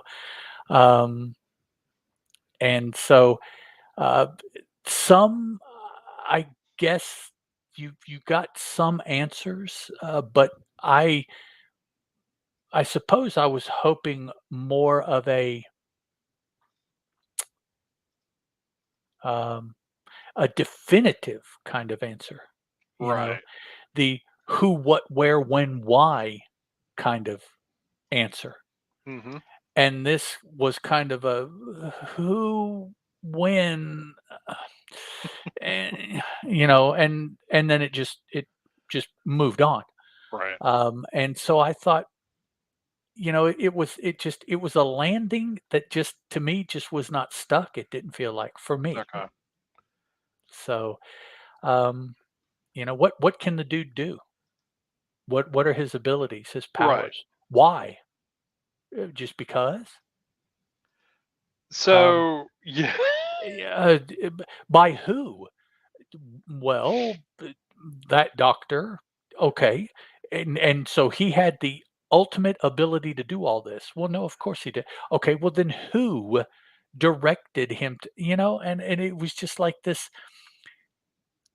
The answer you got was kind of this amorphous answer. Right. Yeah. As opposed to avoid, you just got this amorphous kind of thing as an answer, and I'm like, "Well, that's no answer." Right. And Yeah. so, what he chose to go on and do with his time, I was also like, "Yeah, okay, no, but It okay." seemed it seemed based on, okay, it's a 6 issue miniseries. Up until this issue, Avery has been depicted in my mind has been depicted as a loving and loyal father and husband, um who, based on being black and being in that time period and just racism, just ki- to say can't catch a break is not Oh, really. well, It's yeah, that's that really in my mind demeans it, but I can't really think of what the word I'm thinking. But just everything's against him, yeah. and so yeah, I get that. So when we get to this issue, it almost felt like, we've complained about the pacing in this series. I feel like so much of the pacing got so out of whack when we got to the last issue. Like there was so much more that could be told or Mhm. not even really explained. Like I don't need everything to be explained to me. Like I don't need Wolverine's origin to be explained to me. I don't care. But it got explained to me, so there we go. But it took years to get to that point. Now this series doesn't have years to be told, but I feel like within 6 issues, I feel like there was some missing elements of storytelling that could have been done. But didn't you feel like with this type of story that the origin was going to be where this story went? Oh yeah, I knew exactly where it was going. Well, you never got that feeling with Wolverine. Right. It was always kind of avoided. You could always tell that he has an origin, but whereas this, it's like, no, there's going to be a beginning, a middle, and an Yeah. end, and you're going to know Yeah. Avery's story by the time you're done. Now the question is, now again, not wanting to spoil the last issue of this because it does go in a lot of directions. Um, I felt like it went in a lot of directions that a sixth issue that was the end of a book. I don't know if it needed to go that direction. There's like Avery is, you know, trying to. Well, we'll go ahead. I'll go ahead and spoil it. So spoiler: if you Avery f- fakes his death, his wife is now and child are under the impression that he's died. He's sort of not on the run anymore because everybody thinks he's dead. So he's helping people with his abilities, knowing that his abilities, as he uses them, is slowly killing him. So he sort of has to be choice in how he uses them, which I get. Finite ability, want to make sure you're using it for the right things, He's which I got a spawn meter. yes, exactly. And yeah, that's exactly right. I didn't even think about that. But he he apparently is, using his abilities, you know, for the good, which is like I didn't think he was going to go in a villainous route or anything like that. So that was, that I kind of, saw all that kind of coming. But like the fact that like he did, I understood him, lashing out against the doctor who or the Mhm. scientist who created everything. I get all that. Like that would, I mean, I couldn't put myself in that same situation, but I can only imagine sort of the rage of this is what you did to me, and because of your actions, all of these other things have happened to me because of that. Like there's a level that there's no way I could even fathom what that is.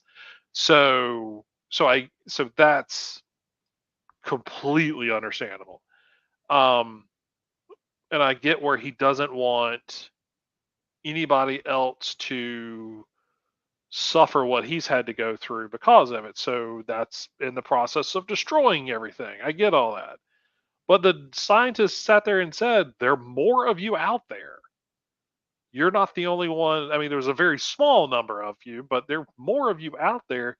Like that didn't even like if you told me that, I would okay, maybe not thinking in my right mind at the time, but at the same time, like I need to find these people. I was going to say, human impulse is going to be to find them. Right. And That and the escape and I'm talking about after the escape, after the things have kind of cooled off, you're like, now I need to find these people, or at least like find out what happened to them if, whatever. Like curiosity and all that. Um I don't know, it ended very weirdly. and he's going to use his powers to be a bodyguard, Chris. Right. I mean, I was like, No, no." Right. It felt like that it really felt like that scene was kind of like, okay, well, one, we're living on an alternate Earth now, and two, two, I felt like the story may have been told just to get to that page, Could be, could you be. know, and that's Um, fine. I mean, if you I know where you're going, great. I kind of questioned the character turn at the end. Right. Would he really have left his wife and child? Well, and that's the big thing too for me. That's why I It's said like, he was depicted throughout five uh, issues. Yeah, and then just totally, I mean, did it to help them survive or what to whatever, protect them? to Yeah, sure. protect them. Yes. But then his gift shows Right. that his wife at least knew where that came from. Right. She Yes. realized what that was, and so it's like, well, if you're gonna do that, then just be together. Just Yeah. everybody live on the DL and Right. just yeah. It's I don't know the whole uh, it just the whole I don't know story how had I a wanted that to end, funny but feel that to just it. seemed weird. Yeah, yeah. I just it's like really, and a part of it was, is that really what that character would do? And Yeah. yeah, it just and then like you said, there were all of these things that came together in the 6th issue, and Yeah. I don't know, maybe it was intended to be longer, or it's been I don't know. reformatted from a longer format, but it just the pacing from the 1st to the 6th issue just felt odd. Yeah. Yeah. And it's unfortunate. I mean, I really was pulling for this book, for this 6th issue, to really sort of pull everything together, because there were aspects of the miniseries as we went along. I know we talked about that we enjoyed, and Mhm. that we were intrigued by. We wanted to see where they would play out and everything. And I feel as a reader, I just didn't get it. It And I it don't think needed it's more because than it. 6. Oh, it did. And I think giving it 8 issues, you really could, like, literally having that third act be 2 or 3 issues. Okay, I yeah, mean, perhaps, because I yeah. feel like because I feel like the like issue 5 getting to the scientist and all of that, and then having the confrontation with the police and everything, like, that made sense to be an issue. And him, you know, drowning or whatever, and that being, like, the end of that issue is him popping up out of the water, or Yeah. something to that effect. Like, okay, I get that as being one issue, and then maybe just one more issue that sort of is the epilogue or whatever. But I don't know. I'm not a comic book writer. I don't know really how to structure these things, Well, but I but, do I feel like mean, it needed some more space. you are a consumer, and Oh, for sure. anything else aside, you are an expert at your thoughts and feelings about the book, so that's Yeah. not wrong. So Oh it's no, like, well, no. whatever they did, or didn't do, or intended to do, these are the thoughts you have, and this is the impression you're left with. Hmm. And so the question becomes, is that what you intended? Right. Mr. or Mrs. Creator, is Right. this what you wanted to get from me? And if not, then we need to sit down and hash out why what you expected and what Hmm. I got turned out to be different. Yeah. Where did we err? Yep. Oh no. I saw the efforts there. All right. What else you want to talk about? Um, let's talk about Buckhead. Okay. Buckhead issue 3, written by Shobo. With Art, that Mario Brothers cover. yes, yes. In addition to other covers, yeah, the game cover. What do they call Yeah. that? Pixel Yeah. cover or something like that. Let me get up here. George Cambadias does the art, and it's lettered by Mr. Jim Campbell. Just video game homage. Okay, yeah. Simang Galiso Sibeya. I'm Yeah. sorry if that's not even close. I apologize. Okay, so Toba wakes up in the mystery house. This is a house in the first issue that he saw, but his friend Josu, Josue, is that how Hmm. how you pronounce it? I think it's Josu. Um, froze at, and Toba was still able to do whatever, but Josu just like became this like um, statue. Hmm. And then Toba got run off by conceivably the owner, but more importantly a dog. And now he is back here, and he sees that the person that he thought was the owner actually is a student. I don't necessarily know a fellow student, because they must be separated by either time or space as far as going to the school. But she is currently a student there. Her name Hmm. is Darsha. And also in attendance is Mel and Romy, two of Toba's friends. So Toba wakes up in the house with Darsha. Mel and Romy are there, kind of consoling him, talking him off the ledge as he wakes up. He looks over and sees that his buddy Josu is again, all stiff as a board, laying over here on a table, and the mean, vicious doggy named Shadow is there looking over him, saying "Bork, Bork," which is one of the weirdest things I've heard a dog say in a comic book. Um, I would expect bark, but Bork, I don't know. Is it the dog looks kind of like a Siberian Husky, so or maybe some sort of shepherd? Are we being told that it's a foreign dog and it has an accent, or But that's hilarious if that's it. well, that's what I took immediately, is that the dog has an accent of some sort. Yeah. Um, okay, so as Toba is looking around, just several things are happening all at the same time. He sees, like I said, he sees Darsha, and she fits into his memory in one place. And Mel and Romy are his friends, so they are in a different part of his memory. How he thinks and feels about them. Then over here to the side is his friend Josu, all just laid out on this table.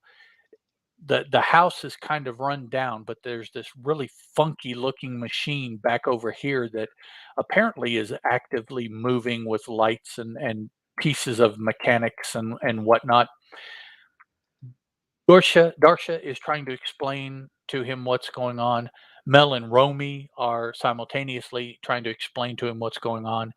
He being Toba has questions about Josu. So I mean, all of this is going on all at the same time, panel after panel in the first several pages of the book. So everybody fills in the part of the puzzle or the part of the picture that they have been involved in, uh, and they relay that to Toba. So we get to the point here quickly in the story where everybody's cool, everybody knows what everybody's doing. Darsha then kicks into her part of the story as far as why she is involved in all this and what she actually knows. She is aware that the men in black with the black hats are robots. Well, how does she know that? You might ask. Well, because she took to fighting them off with a mop and bashed them up and broke them up and realized they were robots. She saw her mom and dad taken by these men in black. She was going to be taken also, except for the intervention of Shadow, who helped her get away. So, in hiding from the men in black, she chose this big house because it's deserted, and she equipped it with detection devices and booby traps, and actually built this really cheesy looking machine. And it's cheesy looking because it's built out of components that she was able to find, but it does a very high end kind of thing. And so the two in my mind are kind of disparate as far as, well, the three things: this young girl in school, all of these regular electronic devices, and this high math, high um, energy job that this contraption that she put together is supposed to do. All of these things don't fit together for me, which makes me think that this aspect is also perhaps dream or dreamscape or something like that. Maybe not. Maybe it's just the book is intended for a younger audience than what I thought, and so it's Right. much more fanciful in what it's doing. Yeah. So she, basically she explains that she, as it turns out, is pretty much she being Darsha is in the same place as Toba as far as something is going on. It's really weird. It involves these men in black, and my parents are gone. Okay, that's the big thing. So next they come up with a plan. Now what this device does that she cobbled together is it is a jamming device in essence, and it keeps them, and we're not really sure who them is, except that the robots work for them. We do know Mm-hmm. that, and they are centered. at the school, it seems. Everything is coming from the school, and they are using some sort of radio technology to control people. And so that's what the big jamming device is for. And then once they're controlling people, they need like worker bees, and so that's where the robots come in. Mm. They do the scuttle work, the dirty work for them, whoever's in charge. So what we need to do is we need to disrupt their plan by going and finding this radio emitting device and destroying it. And then they won't be able to control people. We'll get our parents back because they won't be able to control our parents. And all of us together then will be able to, solve or fix or whatever we're going to do about what's going on. That's Darsha's plan. Mel and Romy are all for that. They're hip on that. Well, Toba's like, nah, hang on though, hang on. Last issue, he found a cache of information, and that's CACHE, cache, Mm-hmm. left by his mother, involving his mother to some extent, and his father. But it was left by his mother, maybe as just a backup plan so that somebody somewhere knows what's going on. I don't think it was necessarily directed for Toba to find, but he did. Right? It wasn't meant for him to find, was it, I don't Chris? think so. No. Yeah. So and this relates now. See, this is where things get really, really fanciful. The story he tells, Toba, relayed to him by this sheaf of information that he has. Now, these are pages and maps and pictures and things. So, I mean, somebody has put this together as the reality of what's going on. His mother, presumably, and it involves a much more uh, mythological pantheon of higher level characters of a group that I am not familiar with. I don't know where they come from. I didn't do any searching for these names to see, but I suspect that it is something not North or South American, maybe deities of European origin or Asian, African origin, something. But they are names that I have not run into in my years of reading about North American and South American, Central American deities and pantheons. Yoruba is one of the names. Iwan, Ajugun. Iwan and Ajugun are opposing entities. One is good and one is bad. I don't think it necessarily breaks out to be that simple. But basically, they're fighting, and um, one wants to destroy everything, and the other, with the help of a group of protectors called the Orisha, want to prevent that. And in doing so, they are protecting humanity as well. So they battle back and forth until ultimately the good guys win. But then the bad guys are not killed, they're just imprisoned or just, sent on a journey or something. But ultimately, they find their way back to Earth. Um, or no, I'm sorry. These are the good guys. I'm sorry, the good guys. After the battle, they go away or they sleep or something. They awaken and find Earth in a state that they don't necessarily appreciate for all the work and time that they put into protecting it. Is what I gather. Earth went in a way that they did not really appreciate. Isn't that the way it always happens? Well, yeah. So they have decided that the Earth once again, needs to be course corrected, and through several other entities, and actually through the machinations of Dude's dad, they find a way to finally accomplish this. In that fighting the quote unquote gods did not accomplish it. So they already know, well, we can't do it that way again. We got to find another way to do it. And so this then that we are seeing occur is that new methodology of trying to take over the world involving Toba's mom and dad, and more importantly, Toba's mom, because she found the fix to prevent the current attempts at taking over the world. And that is included in the information that uh, that she whatever compiled or left for Right. Toba, however it turns out to be. And so after relaying all this information, um, Darsha and Mel and Romy are like, um, okay, yeah, we like your plan better, and or your explanation better. Right.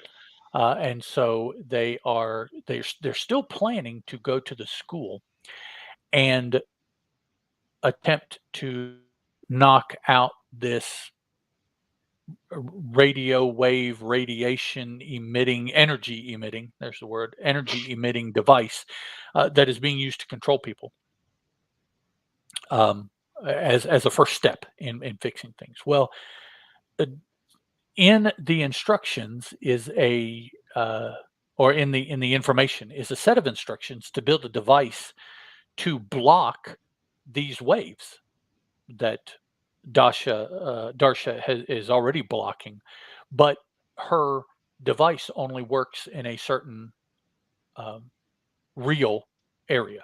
So once you can uh, get far enough away from the device that the effects of the blocking don't work, and so you will succumb to these controlling energies that are being emitted. But there's a personal device that can be built based on the instructions that Toba has found to enable a personal example of this blocking device and allow you to move around more freely because you have the shield with you rather than having to stay in a set area and be shielded. Mm-hmm. This device also has a limited coverage area.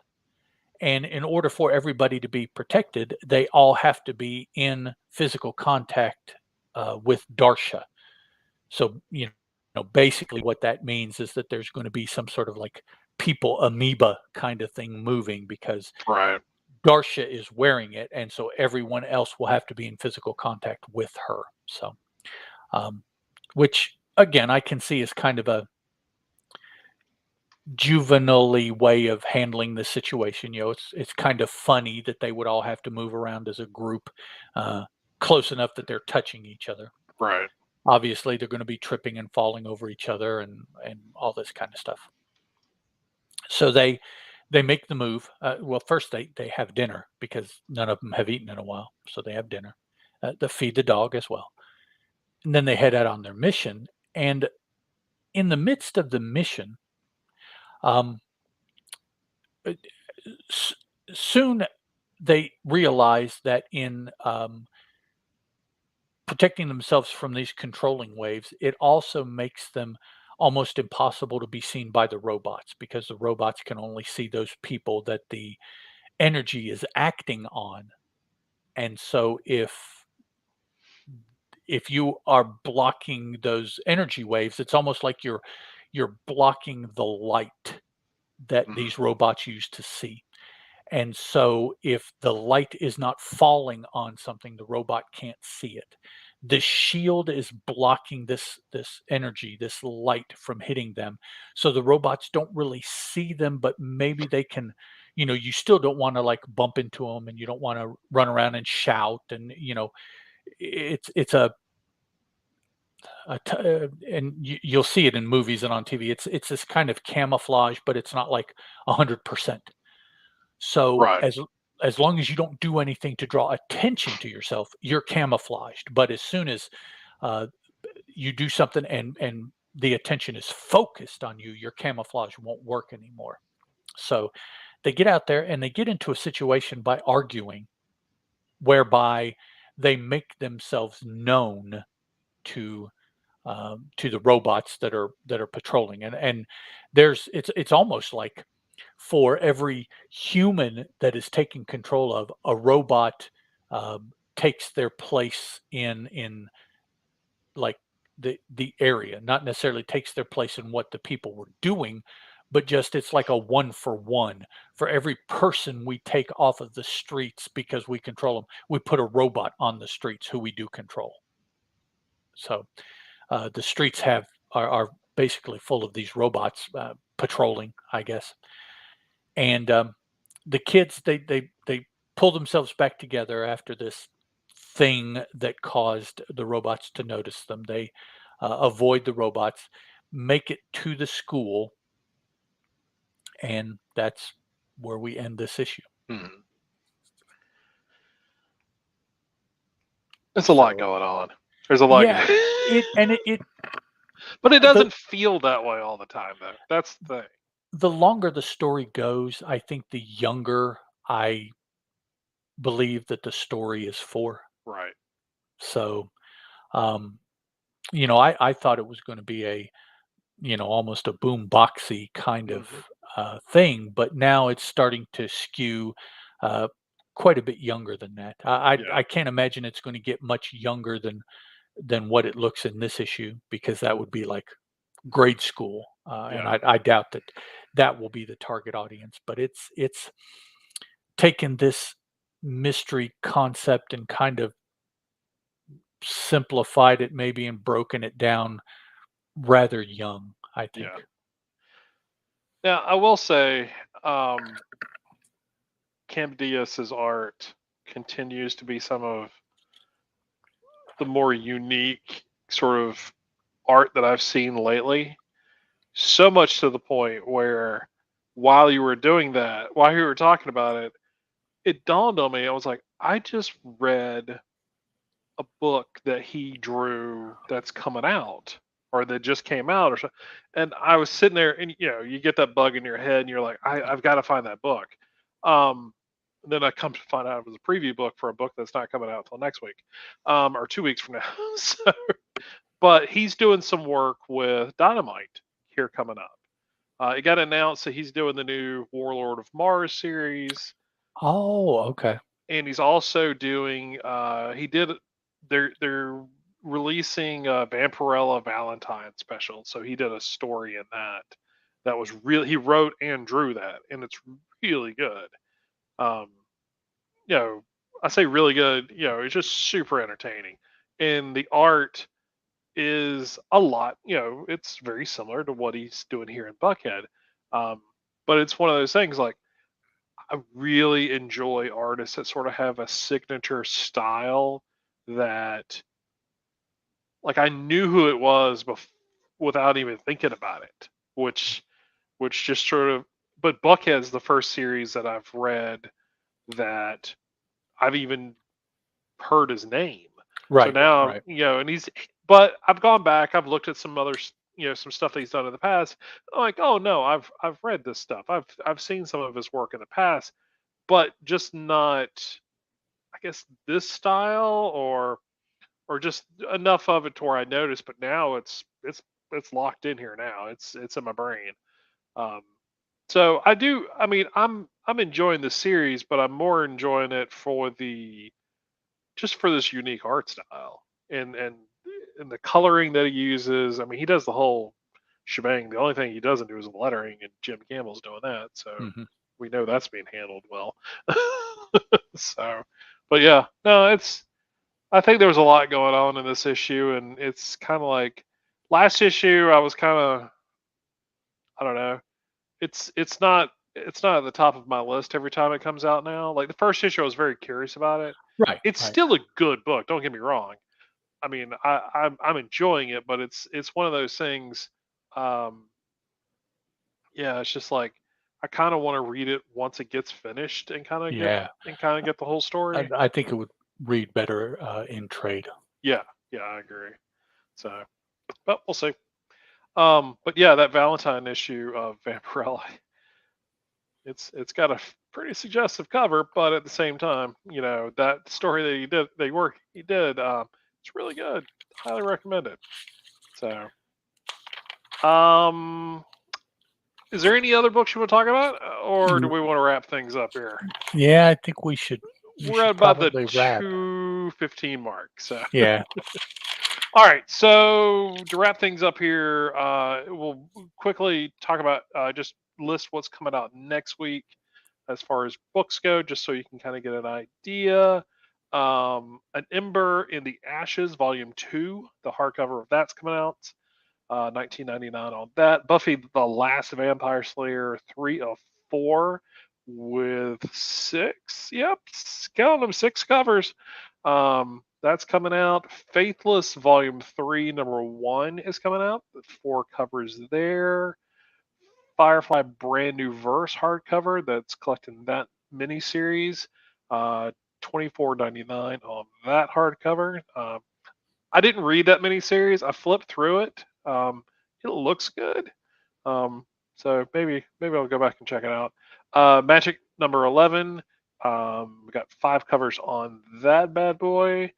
Mighty Morphin number 16 is 1, 2, 3, 4, 8. 5, 6, 7, 8. Just kept going. Yep, 8 8 covers on that covers on one. that. Seven Secrets number 14. I mean, just talked about 13 a little bit ago. 4 covers on that.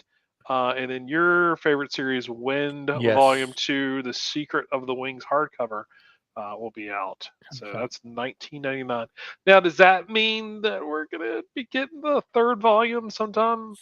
Hopefully it starts this year. I mean, But again, as with other things, in his newsletter, I just haven't seen where he's right. mentioned that, so I don't know what the plans were beforehand, and now with Substack, what the plan, I don't know. And something that you neglected to mention, most importantly, the second week of the month, Comic Shop News number 1800 drops. Oh, wow.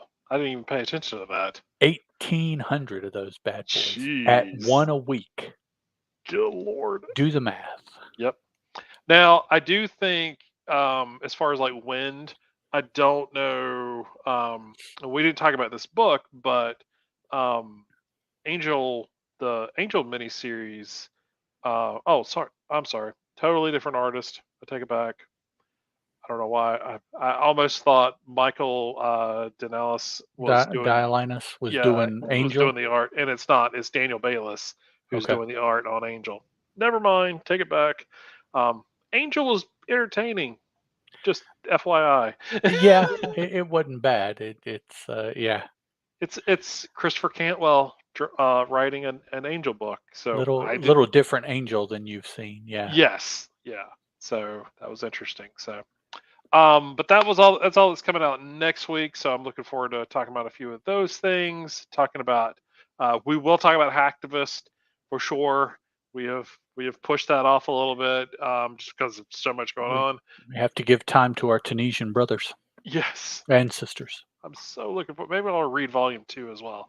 Um, and then we'll talk about previews next episode too. So that is, yeah, that's all that. So come by the website. It's comicaddiction.net or boomaddiction.com. You can email us at boomaddiction@gmail.com. You can come by Twitter, is usually the easiest way to find us or get in contact with us. You can find the show at Boom Addiction. You can follow Ed at Teal Productions. Follow me at Chris Parton. Come join our Facebook group, Fans of Boom Studios, which you can watch this particular episode. Well, not this particular episode. Well, you could, because it's going to be recorded. But you can also watch this video feed on the Facebook, as well as listen to us on our podcast. You can also go to our YouTube channel, which the links of that will be in the show notes.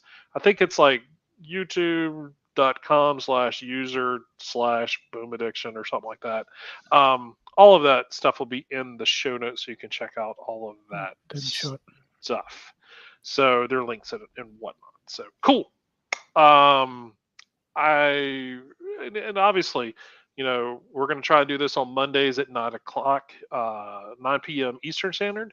So if you want to come check us out on YouTube or our Facebook group, please do so. Um, I don't want to put Ed in a position. I might give away something next episode. Ooh. Maybe we'll see. Uh-oh. Maybe. maybe we'll just kind of keep saying maybe, and then no, I'll give something away next episode. I'll make it really easy for you to get it. You don't have to answer any super hard question. What is Philip Sadlick's middle name or something like that? I'm not going to ask you to, because I don't even know what that is. So, but we'll make it easy just for fun. Give us something to do in the chat and things like that, because I definitely want to get you folks a little more involved. Stephen always will comment. We had definitely some folks who were commenting, which was great. I definitely like to get a little more interaction, but I'm greedy. That's how I am. But yeah, that's it. Anything else before we get out? No, just a thank you to Hyper Potato and Stephen R. Orr for checking in with us there on the YouTubes. Yep, definitely appreciate it a lot, guys. And that's it. So next week's episode 29. That'll be Yes. cool. So thank all of y'all for listening and for watching. And Ed, as always, thank you for joining me. And we will Sir. catch all of you next time. Goodbye.